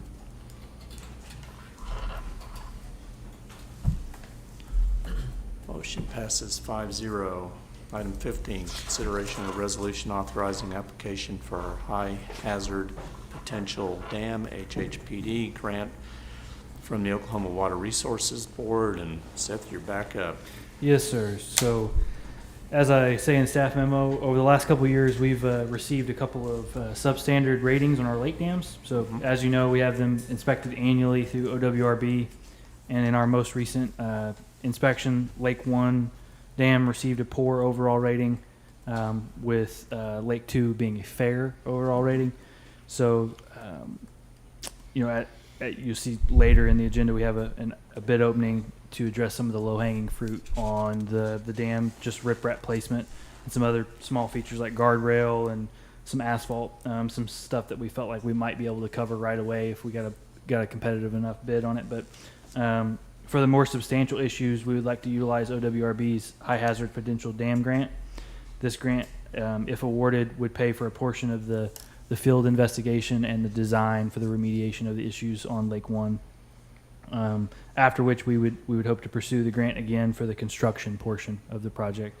So with that, staff does recommend approval of the resolution, and I'd be happy to answer any questions you guys have.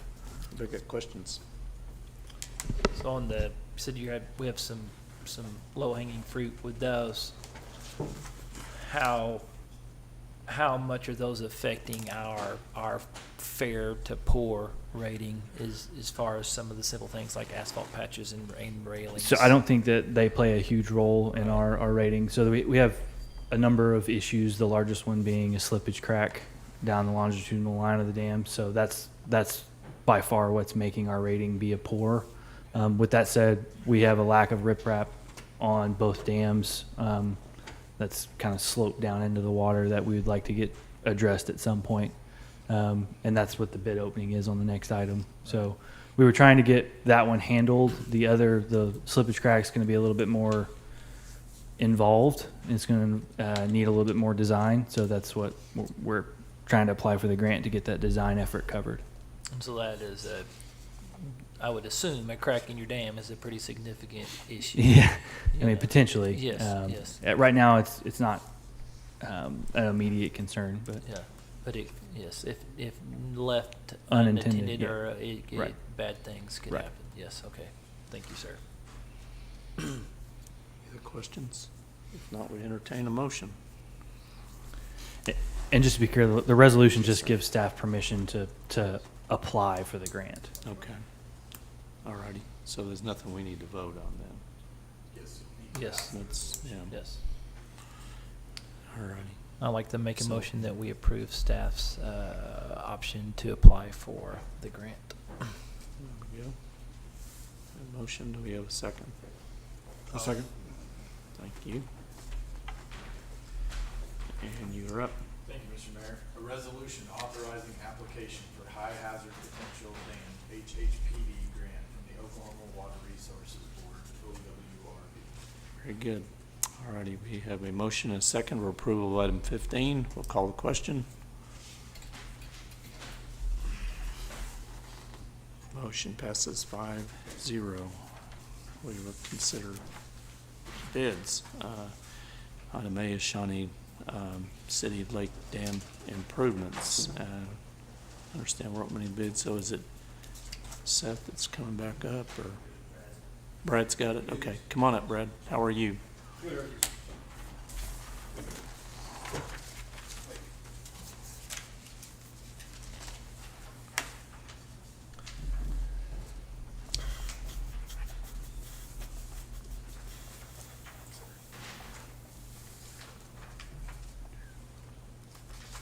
Thank you, sir.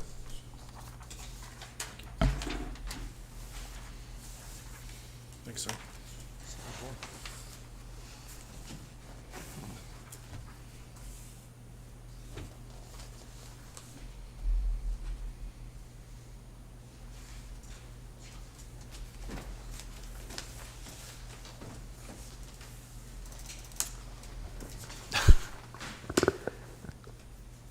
So as Seth mentioned earlier on this last item, this is for dam improvements for Lake One.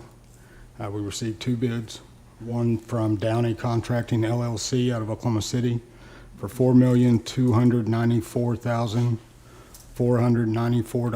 $4,294,494.87. The second bid was MK Excavation LLC out of Stillwater in the amount of $2,431,200. Let's try again. MK Excavation in $2,431,296.90. Staff recommends to request to defer to a future meeting. Ready? Questions or motion? I mean, $1.8 million in between Big them. difference in there. Somebody missed. Projection, did you, I mean, So, Way wait, lower. yeah, that's what I. yeah, What it, were the riprap, how much was that? I mean, I saw it was like 44,000 some odd yards. that was, I think that's where we Were they, came in higher than our original estimate. So we have to look at this very carefully and see what our options are. Corps, I don't know who, the Corps engineers, who they use on their stuff? Cause they have all the, I mean, I'm sure ODOT's the same way. We'll be able to get a good estimate. Okay. We'll be able to dig through the bids and figure out Where where there's we're at, discrepancy, Yes. okay. Okay, yeah, I'll make a motion, we defer. All right. Second. Thank you.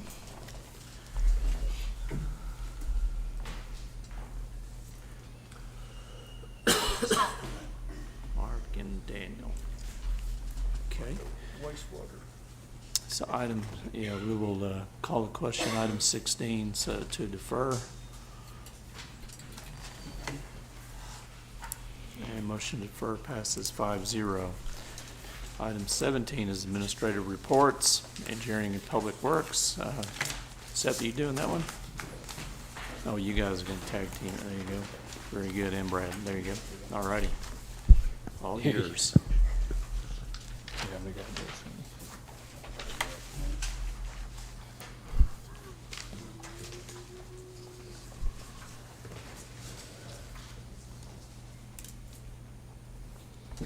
Okay, so we appreciate the opportunity to get up and speak to you guys about our departments and about city infrastructure. We'll try to be considerate of everybody's time and be brief. I know we're moving on pretty slow tonight, so. So to start off, we have this slide to show everyone how we are currently configured or structured. We'll speak to you about how both of our departments are intertwined. Some cities, engineering and public works are together under one umbrella. We are separate here at the city of Shawnee, but I will say my 18 years here, this is the highest level of cooperation and teamwork that I've experienced since I've been here.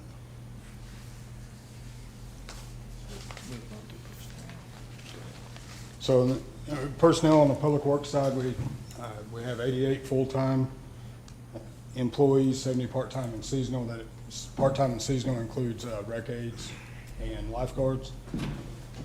And then we're dispersed throughout the streets, traffic, parks, cemetery, and others.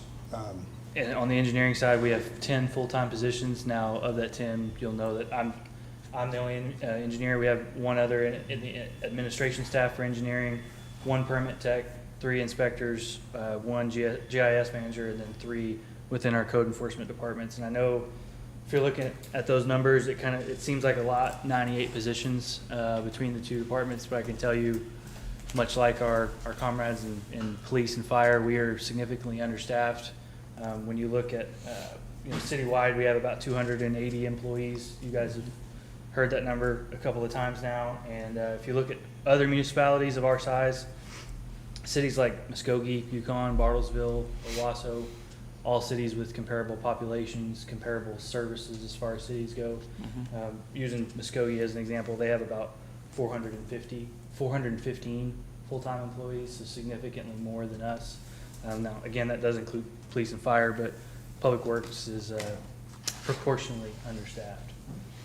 So to this point, we've been generic in talking about public works and engineering, but we'll get specific and talk a little bit about what public works and engineering look after. Our physical assets, we have 551 lane miles of street, and I won't read each one of these individually, but as you can see on the list, we have some pretty significant infrastructure, over 400 miles of water and sewer line, 3 treatment plants, 3 lakes, 36 parks.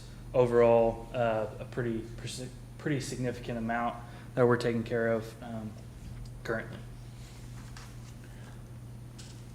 So each one of the assets you saw on the earlier slide requires ongoing maintenance and in some cases extensive rehabilitation or outright replacement. These are all examples of common management activities: street and overlay, pothole repair, snow removal.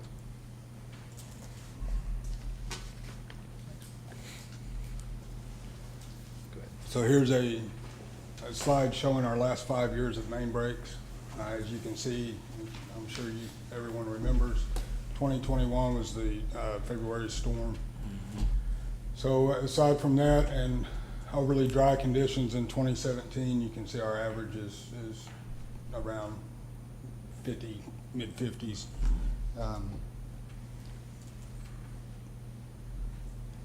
So generally speaking, we're having less than 2 breaks a week.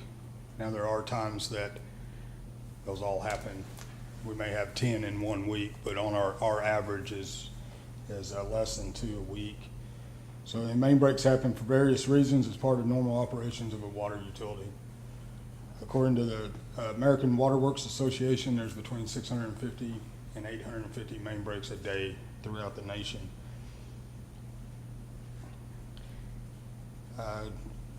If you break that down to just Oklahoma, there's about 100 breaks per week. So we're not alone in struggles with aging water mains. We're having more in our fair share, but we are below that average, that state average. Overly dry or wet weather does cause the ground to shift, typically resulting in breaks along the circumference of the pipe or wrapping around the diameter of the pipe. Sudden pressure in the normal aging process of the main also causes main breaks, resulting in lateral breaks running linear along the pipe alignment or in some cases in fittings. Main breaks are unpredictable, but when they happen, restoring water service safely and quickly is Public Works priority. As part of our commitment to the citizens, our crews have a target goal of restoring in 8 hours or less. Now, as Seth mentioned earlier, we're understaffed, we're also inexperienced. Almost 80% of our staff just in our line maintenance is less than 2 years of experience. People will say that, I've heard it said that these employees are a dime a dozen. I can assure you that is not the case at all. Institutional knowledge is invaluable, and we're always looking for help. So if you guys know of anyone or anyone watching knows of anyone with any experience, we'll be glad to take you.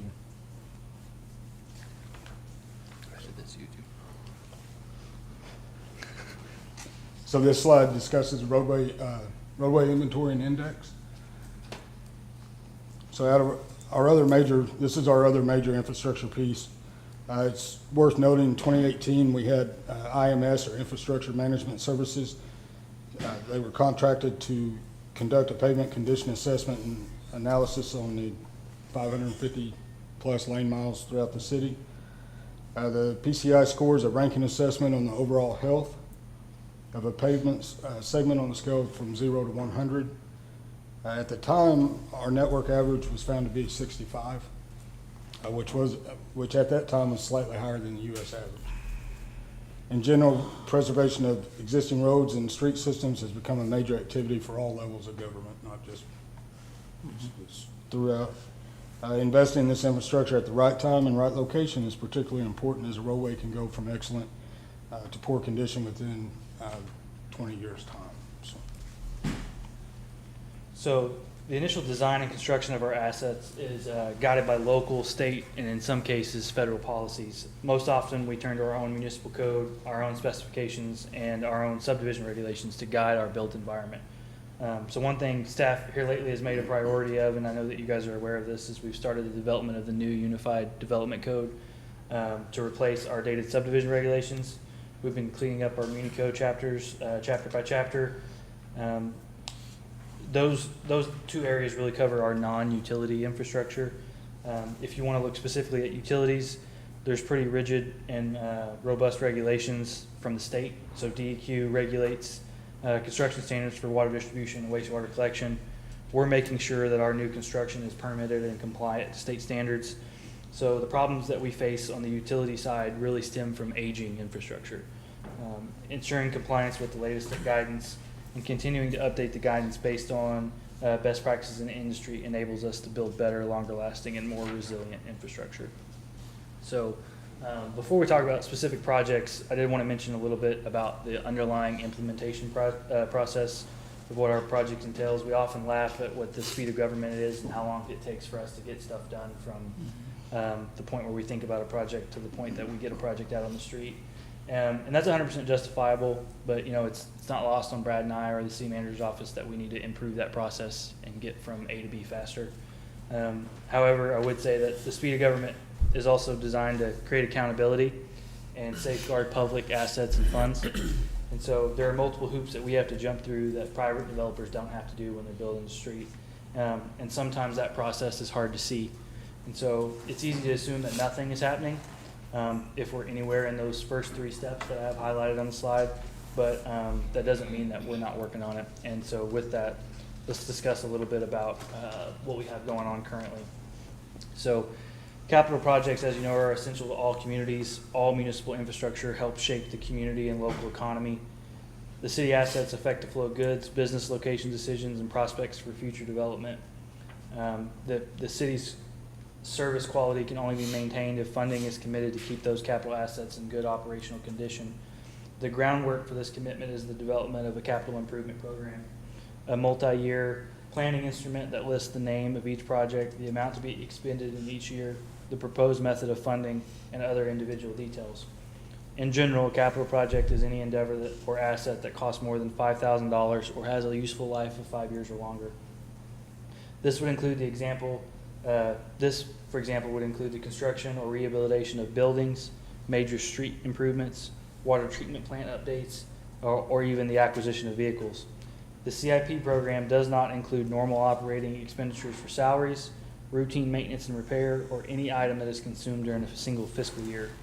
So looking at our current list of capital projects, we have a substantial amount of activity going on, and we'll get into a little bit more detail in each one of these in a minute. But if you look at it, most of these categories you're familiar with: the 2018 half-cent sales tax, we've talked about a number of times; the DWSRF, which is our water treatment plant; the CWSRF, which is our wastewater treatment plant; ARPA, which is our water and sewer projects that are ongoing and upcoming; and then we have our general capital projects, which range from everything from streets to the dam repair that we opened earlier today. So, as you know, in 2018, get into a little bit more detail. As you know, in 2018, the voters within the city of Shawnee passed a half-cent sales tax. I think you guys have probably all seen this slide a couple of times now, so we won't get too far into the weeds, but the tax is broken up: a quarter to public safety, a quarter to roadways, and the remaining half to parks and facilities. We're now 4 years into the 10-year period, or 40% of collecting funds and implementing projects. And Brad's going to talk a little bit about what we've done to date. So all the projects on this list have seen degree and levels of activity. Some that are completed is the police headquarters and police vehicle purchase, the outdoor warning system, and certain expo improvements. There's select roadway, sidewalk, and park improvements currently under construction, and the remaining projects are in various stages of planning and design, as has been mentioned in previous admin reports. The 2 parks projects are under construction too. Just throw that out there. So the Oklahoma Water Resource Board administers the DWSRF, or Drinking Water State Revolving Fund. Our water plant project is running through this loan program. This project's really the reinvestment of the city into the future of Shawnee. Project is absolutely necessary to support continued growth. The water treatment construction began in August of 21, so we're about 10 months into the 2-year project, and it will be an incredible facility that ensures we'll have water to 2060 and beyond. So looking at the Clean Water State Revolving Fund, which is our wastewater treatment plant, I know you guys are probably all fairly familiar with this project at this point. We've talked about it for a couple of meetings. Couple minutes. But the OWRB also administers the CWSRF program. The wastewater treatment plant obviously is 3 separate projects that we put together into a single bid package. It includes modifications at our existing treatment plant, a 9-mile force main between the 2 plants. The plant modifications will effectively turn the south plant into a large lift station, and the northern plant into our flagship wastewater treatment facility, with, again, room for future growth. So again, this project is about putting the city in good footing with future growth. So when we talk about ARPA, or the American Rescue Plan Act, it was signed into law in March of 2021 to provide additional financial relief in the wake of COVID. ARPA has created quite the buzz nationally. I would presume most of you have heard about it. You've probably even, some of you applied for some of it. The local portion of these federal funds is referred to as the Coronavirus Local Fiscal Recovery Fund. The city received 2 disbursements of just over $4,175,000 each, totaling $8,350,000. LFRF may be used to cover qualifying costs obligated between March of 2021 and December of 2024, and all the funding must be expended by December of 2026. At the time of the first disbursement in June of 2021, the ARPA funds were governed by interim final rules put in place in May of 2021. In January of 2022, the U.S. Department of Treasury issued final rule regarding coronavirus state and local fiscal recovery funds. The final rule maintains the 4 areas originally identified: so public health and negative economic impacts, premium pay, revenue loss, and of course, water, sewer, and broadband infrastructure. So in addition to the LFRF, we have the ability to receive funding through the state allocation. So we've submitted for that as well. Part of the reason why I think ARPA has been talked about as much as it has is because it's literally billions of dollars. And I think I read initially where the state received something like 1,400 project requests, and if all of them were granted, it would be $17.8 billion worth of projects. Now the state only has about $1.87 billion, so it's obvious that some of the projects are going to be denied. So we don't know a ton about how that process will shake out. What we do know is we have a little bit over $8 million through the initial ARPA LFRF distribution. And during the February 2021 extreme weather that Brad briefly mentioned earlier, we had about 40 main breaks in 9 days. And we've already discussed what a normal year is outside of those extreme conditions, with a little under 2 a week. So, but what the 2021 cold snap did was really highlight the weaknesses in our water distribution system. And if you put that with what we already know anecdotally about our water and sewer systems, which is that they're really old, based on that information, we identified 33 high priority locations, of which the first 3 projects are shown on the slide. These 33 projects exceed the city's LFRF and ARPA funds. So as I said, we're still waiting to hear back on the state application. But even if we had a magic wand and we could do all 33 projects, I did want to highlight that it would be 7,500 feet of the wastewater, which would be about 0.7% of our total system. It would be about 25,000 feet of water line, or about 2% of our total system. So now we'll talk a little bit about our other capital projects. So these general capital projects largely pull from our street fund and the general capital improvement fund. They account for more than 4.3 million in new or improved assets this coming year.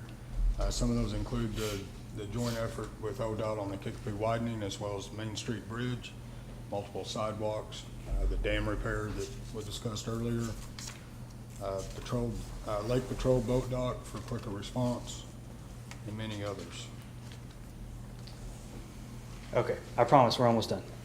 Good. We've talked a lot today, and the one thing that I think is obvious is that we have a long list of needs. We have more needs than we have budget for. If you look at the information on the screen, 47% of our roads have a PCI below 50. Of the over 400 miles of water and sewer line, 150 miles are over 50 years old. So with that in mind, we're in the process of setting up a long-term capital improvement program. This planning effort will look at all the city assets and estimate their life cycle costs and establish a program of addressing the most critical needs first. So we've put significant effort into digitally inventorying our main assets. We've invested in a management system through CityWorks to help us make more educated decisions. We've recorded asset conditions so we can evaluate where each item is in their respective life cycle. It really has been a huge effort. If properly maintained, roadways can last for a significant period of time. If not maintained, the life expectancy of concrete is about 25 years and asphalt's about 10 years. So based on average per lane mile construction costs, if we were to place a new overlay on all of our roadways, it would come in at just over 130 million. But knowing that most of our roadways have significant subgrade issues and curb issues, that number would probably be way north of 170 million. So again, these are really big numbers, and the only point that I'm trying to make is that we currently set aside about $2.5 million for staff, equipment, and materials every year. We need to significantly increase our annual street budget if we're going to improve our PCI over time. Same conversation can be had for water and sewer. So it depends on the material used, but the life expectancy is somewhere around 50 years. In most years, we allocate about $2 million for repair and replacement. If we had to replace all of it at one time, it would cost us somewhere above $335 million. So again, really big number, only to say that we need to increase our annual SMA budget if we're going to have a meaningful impact on water and wastewater over time. So the city manager's office is doing a very similar process on other assets. But with that, happy to answer any questions. Questions you got? Good presentation. We need deeper pockets. Yeah. What are some of the numbers there at the end? We're talking about the average number of our several of our water and wastewater lines is over 50 years old. And what is the intended life expectancy or the average life expectancy for those type of water lines? So nothing's really designed to over 50 years. So we're exceeding. Yeah, so I mean, for sewer, it's clay. for sewer, for example, a majority of it's clay pipe. Fantastic. So, Yeah. yeah. Yeah. So these are, it's not if, but when. Yeah, and even on the DIP for water lines or cast iron, Right. when you have pipes of that age, you have calcification, and turbidity causes the pipe to shrink in size. And so even though there's not failures, you have lack of pressure and Right. issues with water quality because of the age of the pipe. Yeah. So, And just, I remember when we were discussing this, and this was with city manager, oh my gosh, Chance, Allison, sorry. There were some options on some new types of water lines that you could run inside existing lines and expand, and which I know it sounds. yeah, you're talking about pipe Yeah, bursting for yeah, sewer. sounds like voodoo to me, but it was, Yeah. I think that they're just, hopefully with some of these new technologies, some of these issues that we, again, expensive fixes now, but will possibly exceed the limit of some of the things that we're currently, having, so. Pipe bursting will definitely be an element that we use for Yeah. some of our ARPA projects. Yeah. Fantastic. Awesome. Any other questions? It's a good presentation. And thank you Yes, for, Mark. yeah. No, I'm good. Okay, Yeah. very good. We got what we need to do. Yeah, at the risk of making everybody mad, I'd like to take about just 3-minute recess. I know we've had you guys here a long time, but, let's see Stacy's. Let's come out quick.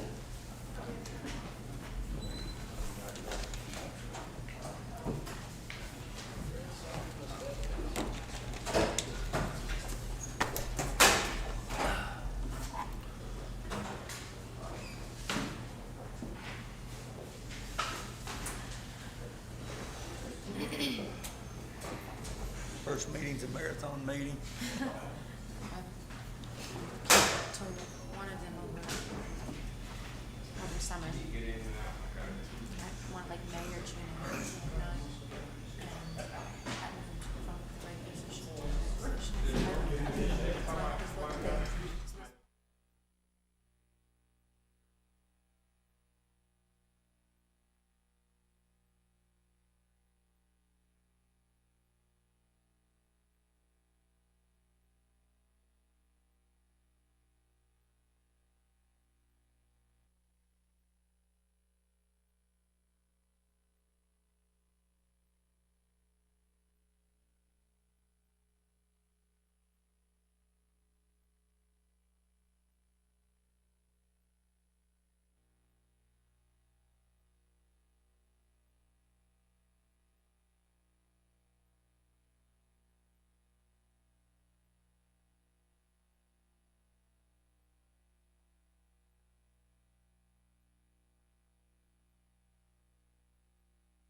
So, all yours.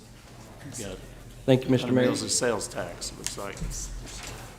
Yes, sir. How are Good you, evening. sir? Good, and you, sir? Great. Thank you.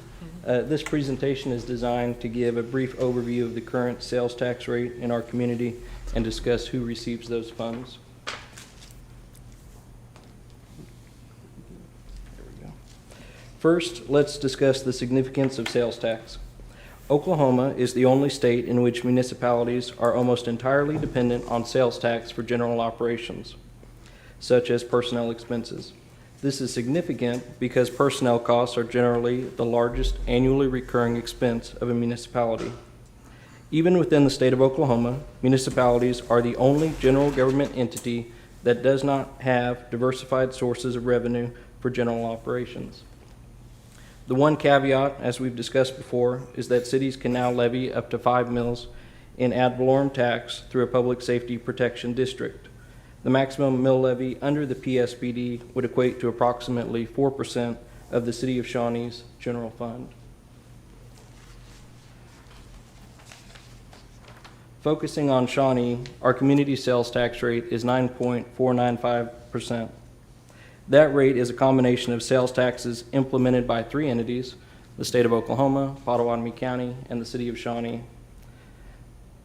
The 9.495% rate includes 4.5% for the state, 1.495% for the county, and 3.5% for the city.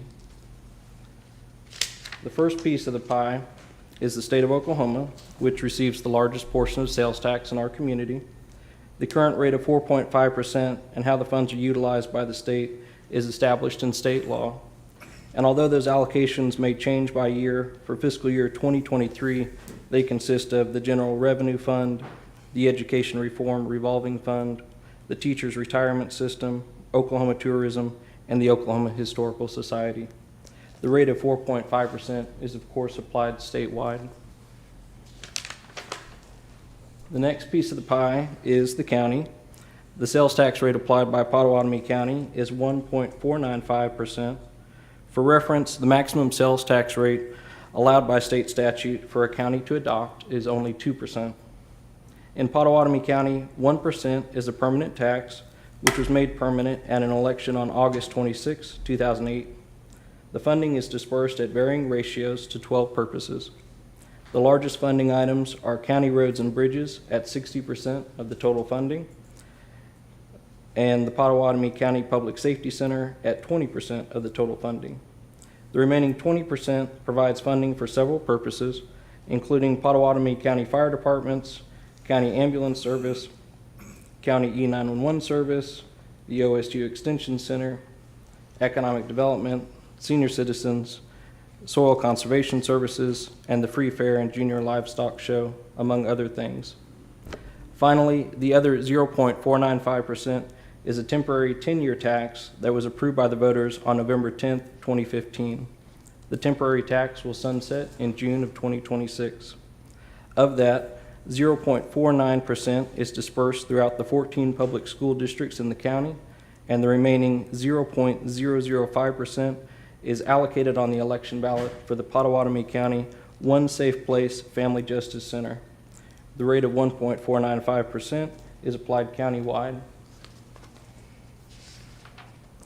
To provide additional context, of the 77 counties in Oklahoma, 76 counties assess a countywide sales tax. 24 counties assess the maximum rate possible. 38 counties, so approximately half of them, assess a rate of less than 1.5%. This chart provides a comparison of the county sales tax rate for Potawatomi County and our neighboring counties. An important trend to note is that counties with higher populations tend to have a lower reliance on sales tax and can sustain themselves on ad valorem taxes. The final piece is the city. The sales tax applied by the City of Shawnee is 3.5%. 2% is a permanent tax as approved by the voters in 1976. The funds are used to support the municipal functions of the City of Shawnee, which is typically all activities found in the general fund. 1% is a permanent tax as approved by the voters on March 2nd, 1999. The funds with that are dispersed with 7/8 of 1% for capital improvements, economic development, and debt service payments. The remaining 1/8 of 1% is divided equally between the police department and fire department for the salaries, equipping, training, and hiring of police officers and firefighters. Then finally, 0.5% is a temporary 10-year sales tax as approved by the voters on June 26, 2018. As we heard in the previous presentation, 1/4 goes for public safety, 1/4 for streets and roads, and 1/2 for parks and public facilities. A question we commonly get is, how does Shawnee compare to other cities? This chart shows the top 15 cities in Oklahoma by population, with Oklahoma City starting on the left and Bixby finishing on the right. As previously noted, the state's 4.5% rate is applied statewide, which can be seen here at the bottom in blue. The next section is the applicable county sales tax, which is indicated in orange. And finally, the city's individual sales tax rate is shown in green. In reviewing the combined rates, Shawnee is on the top end at 9.495%, followed by Stillwater at 9.313%. The city with the lowest combined rate is Broken Arrow at 8.417%. And I apologize, I know it's a lot of numbers, but it is significant. Now, if we back out the state and county taxes and compare only the sales tax rate applied by the municipality, here we see that Shawnee has the second lowest municipal sales tax rate at 3.5%, just above Bartlesville at 3.4%. In this comparison, 10 out of the top 15 cities have a municipal sales tax rate of 4% or higher, with Midwest City leading at 4.6%. This illustrates the impact of the county sales tax rate when comparing the combined sales tax rate of Shawnee to other communities. Excuse me. With that, I know it was a lot of numbers, but I'm happy to answer any questions. Just one from me, so I make sure my numbers are right. It says the 1% tax in the county generates 9.8 million, and 1% in the city generates 7.3. If I do extrapolation, does that mean that 74% of county taxes are collected in the city of Shawnee? I believe that would be correct, sir. Thank you. So 74% of the county taxes overall are collected inside the city of Shawnee? Yes, sir. I would have guessed that'd be about right. Yeah. I mean, it's that thing, it's alarming to see how much the county is utilizing the city of Shawnee for their tax base. I mean, this graph is really good, or really bad, however you want to look at it. Because it limits us. Good word. Yeah. I think it is very, very telling to show that we're doing as much with less at the city level versus several other cities that we're trying to compare ourselves with, and that is bad. That is bad. Employees and not 4. Right, exactly. I think it's alarming, and that's not to knock the county. That was instated several years ago, but as far as understanding why we continue to bump up against or fall short a lot of times, because we're just not taking in as much as cities surrounding us that are trying to do the same things. Oh man, thank you. Any other questions? Thank you. Good job. Appreciate it. Okay, item 18, new business. No new business, Mr. Mayor. Thank you, ma'am. 19 is commissioner comments. We'll start down here, and so we don't pick on the newbie first. Sure. Just a few things quickly. I want to again extend my thanks and appreciation to Commissioner Salter for his service to the community and his friendship. Been went about his work very diligently, and I know he was asked a lot of questions of staff, and every interaction I had with him was a man that was kind, a man that was thoughtful, and I think we could use a good dose of all being a little bit more like Ben. So I'm thankful to know him and thankful to consider him a friend. I want to welcome Commissioner Richter. I look forward to working with her. Congratulations, and it's a big job, but I'm looking forward to working with you and ready to get to work.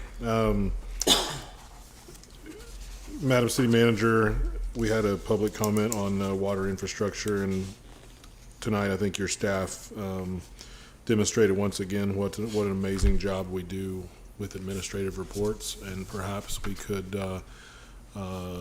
look at that and hear from that in the future.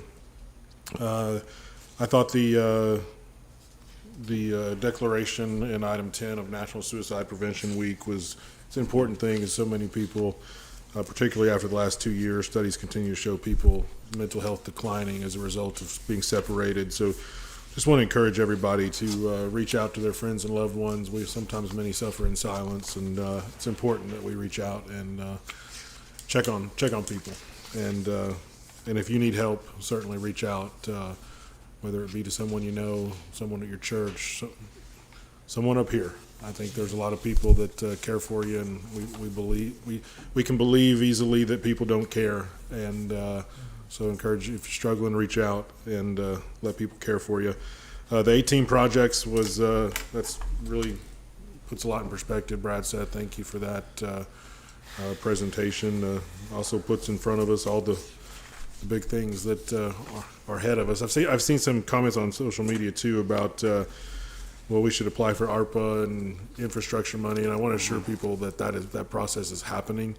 As a couple weeks ago with the wastewater treatment, we have to get funding in place first, and because those aren't committed projects yet, but staff is certainly going after that. Other thing, Cops and Kids, which was a couple weeks ago, was a great event. Again, hopefully it's something that our city can become known for. But to all of our first responders that were out there and the city staff that worked hard to make that a great day, thank you. I've heard nothing but great things from kids that we've encountered, and got to be out there and help Santa set up his place in blazing heat, and that was something else. Santa in August, but it was a great event for our community, and so our first responders, thanks for doing that. And I think I'm good. Just as always, a huge thank you to our city staff and our manager's office and all of our department heads. You are very thorough, very intentional individuals, and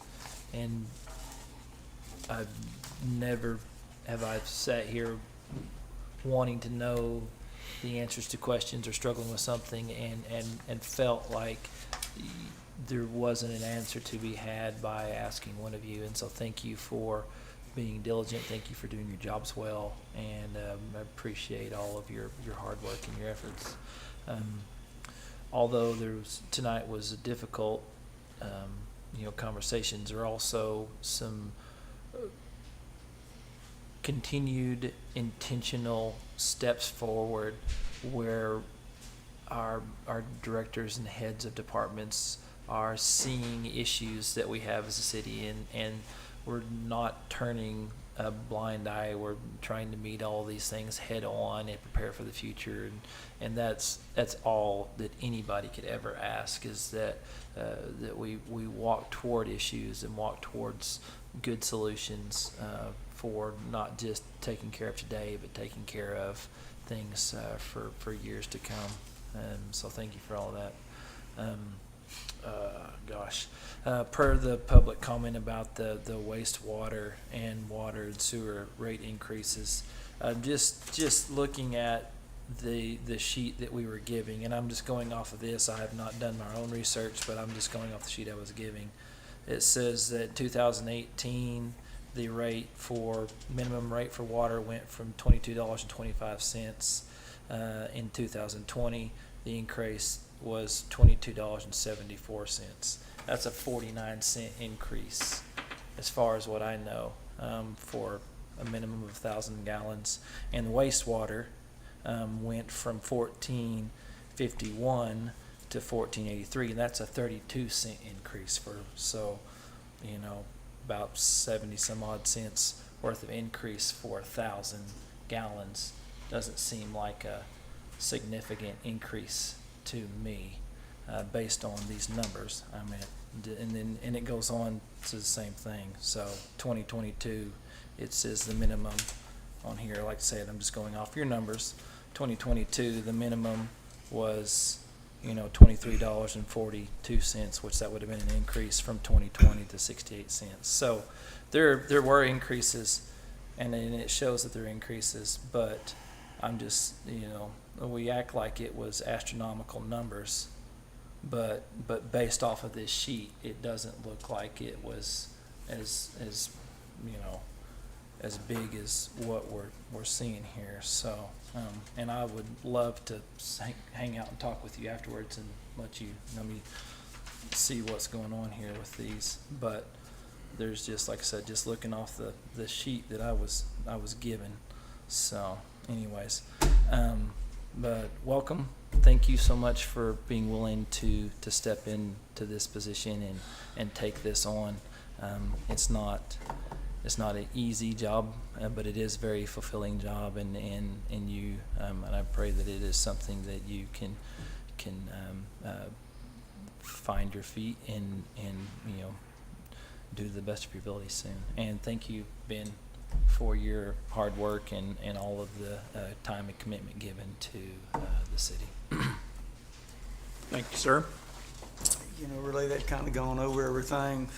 Appreciate the staff bringing the reports, where we know what's going on. And really, probably more so the citizens know what's going on with their tax dollars. Some of the stuff's kind of alarming as far as what we have underground, how old it is. We, as a society, the U.S. hasn't taken care of infrastructure, and now it's coming to a head to where it's going to take years at a huge cost to do it. So then you look at the sales tax that Jacob brought, you kind of know what's going on, and it just reinforces, we're hands are tied a little bit on monies that we have coming to us, and the ability to, do ad valorem tax, which I'm not a huge deal for that. Sales tax is probably the easiest to utilize, and especially when people outside our community are paying for our community. So I'm a big proponent of sales tax, but you can't be way ahead of everybody else as far as rates. Lauren, welcome to the group. We're going to miss Benny, but you have big shoes to fill for Benny, but I think you'll do well at it. Kevin, I know you're go by the book, and we appreciate that.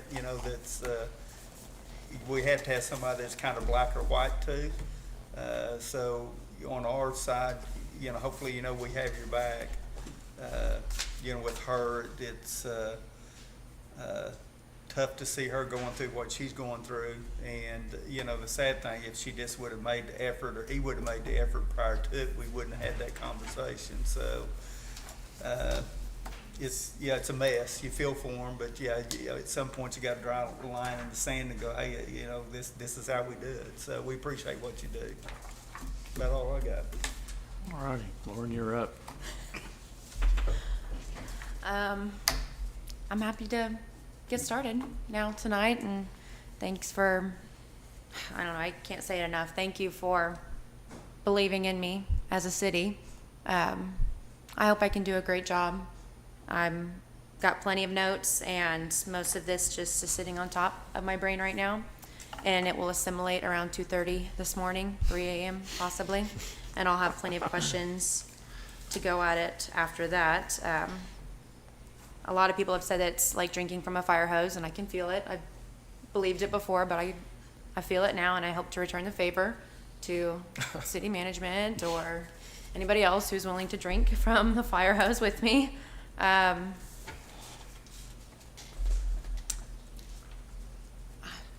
really sure what else to say. I just hope I can do a good job. Hope I can make everybody proud and return the faith in some way to the people who voted for me, and then do what's best for the city. Thank you very much. Go on board. I'll try to be real quick, because I know we kept you here a long time. Again, thanks to Benny for all his years of service and just being such a great guy. I've always been very impressed with Benny and just how serious he took this and how he thought everything through, and it was all from the heart. And he good role model and example to all of us. And just thank you so much for your service. Lauren, thank you so much for being willing to stick your neck out and sit up here. As you can see, some of the issues dealt with tonight, I mean, they're pretty gut-wrenching and not easy and a lot of fun sometimes. Staff reports were great. That was awesome information that I think be very good for folks to know, and I really appreciate all the hard work that you guys did, not just on that, but everything you dealt with tonight. I know it was a tough. We appreciate all your hard work in doing everything the way you're supposed to do it. So, I mean, just don't read anything into that tonight that wasn't there, please, because I think he did a good job for us. The appeals thing and the condemned houses, I mean, those are always horrible situations. I know we want to get the town cleaned up, and then we run into situations like this where you really feel for the folks, and it's a tough deal. I know we had lots of comments initially about homelessness. Robert Kyle, kind of told his story, and and Robert's a great guy, and he's obviously on his feet and does a lot of good things for the community. We always hear those stories about, they're bussing them in from Oklahoma City or doing this, or we want them bussed in from Oklahoma City because we get more money or something like that. There is nothing further from the truth. Has someone come from Oklahoma City? Probably so. But when we do our counts, they ask them where they're from, and the vast majority of them from right here in Shawnee. And yeah, there's some that come in from out of town, but most of them are from right here. This is not a situation we can wave a magic wand and it just goes away. I mean, we would all like to be able to do that. We're trying not to, we're not trying to encourage homelessness. I want to point out again that just recently we are undertaking a very organized and coordinated effort. This has just started. It took us 100 years to get where we are now. We're not gonna make that go away in 6 months to a year. I would encourage you to do like Robert suggested. Get in touch with our folks and learn more about it. Maybe volunteer. If we all work together, we can take care of this. But nobody likes this situation. Nobody likes it. And our intent is to do nothing but get that number just as low as we can. We know we're never going to get that to zero. But if we just take the same approach that we've had for years and years and years and years, I mean, it's just going to get worse and worse. So, I'm encouraged that we're taking a very organized and coordinated approach, and I know we can do some good with that. Rob, you had a question about Shawnee Forward. I would go take that to Shawnee Forward. I mean, yeah, we contract with them. We review those contracts every year. If we have a concern with that when we go through that process next year, we'll talk about that then. And you also had something about the depot and putting a canopy on over Beard Cabin. I don't think that's within the realm of what we're dealing with the building down there at the depot. So, I mean, I could be wrong, and the city manager will correct me, but I don't think that was with the scope of what we were doing. But we are moving forward on the depot, and we're going to get that done as quickly as we can. But we want to do that right so that we're not in this same situation again in another 20, 30 years. I mean, and if you notice, that's one thing that, if you look at the projects we're working on, that's the approach we're taking on all of those, is not to be in this situation again, whether it's on water lines, sewer lines, you know, the depot, any of that. We're trying real hard to get things fixed and then have future commissions in a position that, you know, they're not sitting where we are today. So I applaud staff for taking that approach. And Teresa, you had questions about increases that Travis talked to a little bit. I mean, no one likes water rates to go up. The cost of business for us goes up every year, just like it does at your business. And I understand, and I agree with you. Want to make sure that whatever you say, you know, you're paying for, that's actually what's happening. And I know everybody sitting up here right now is committed to make sure that's what happens. I mean, we all ought to expect that. And so that's what we're all working hard to do. I can't answer for what happened in 2007 or 2008. None of us were on the commission then. And I don't think those people were probably trying to do anything evil or, you know, trying to pull a fast one on anyone. You know, I think probably mostly they delivered what they promised to deliver. I mean, you know, you could go back and look at every one of those, but, you know, our intention is to do the right thing, and if we tell you we're going to do something, we're going to deliver that.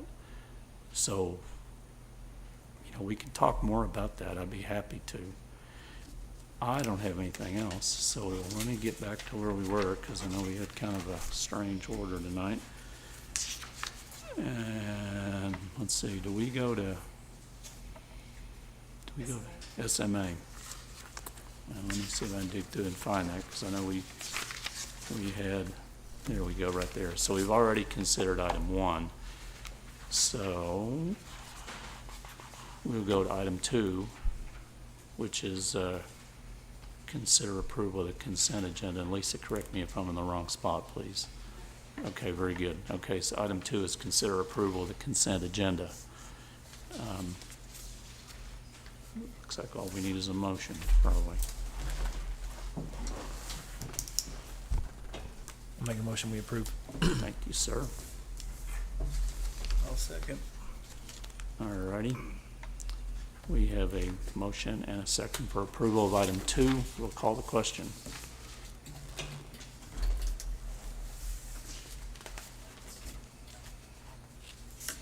And motion passes 5-0. Item 3 is new business. No new business. Item 4 is let's go home. We are adjourned.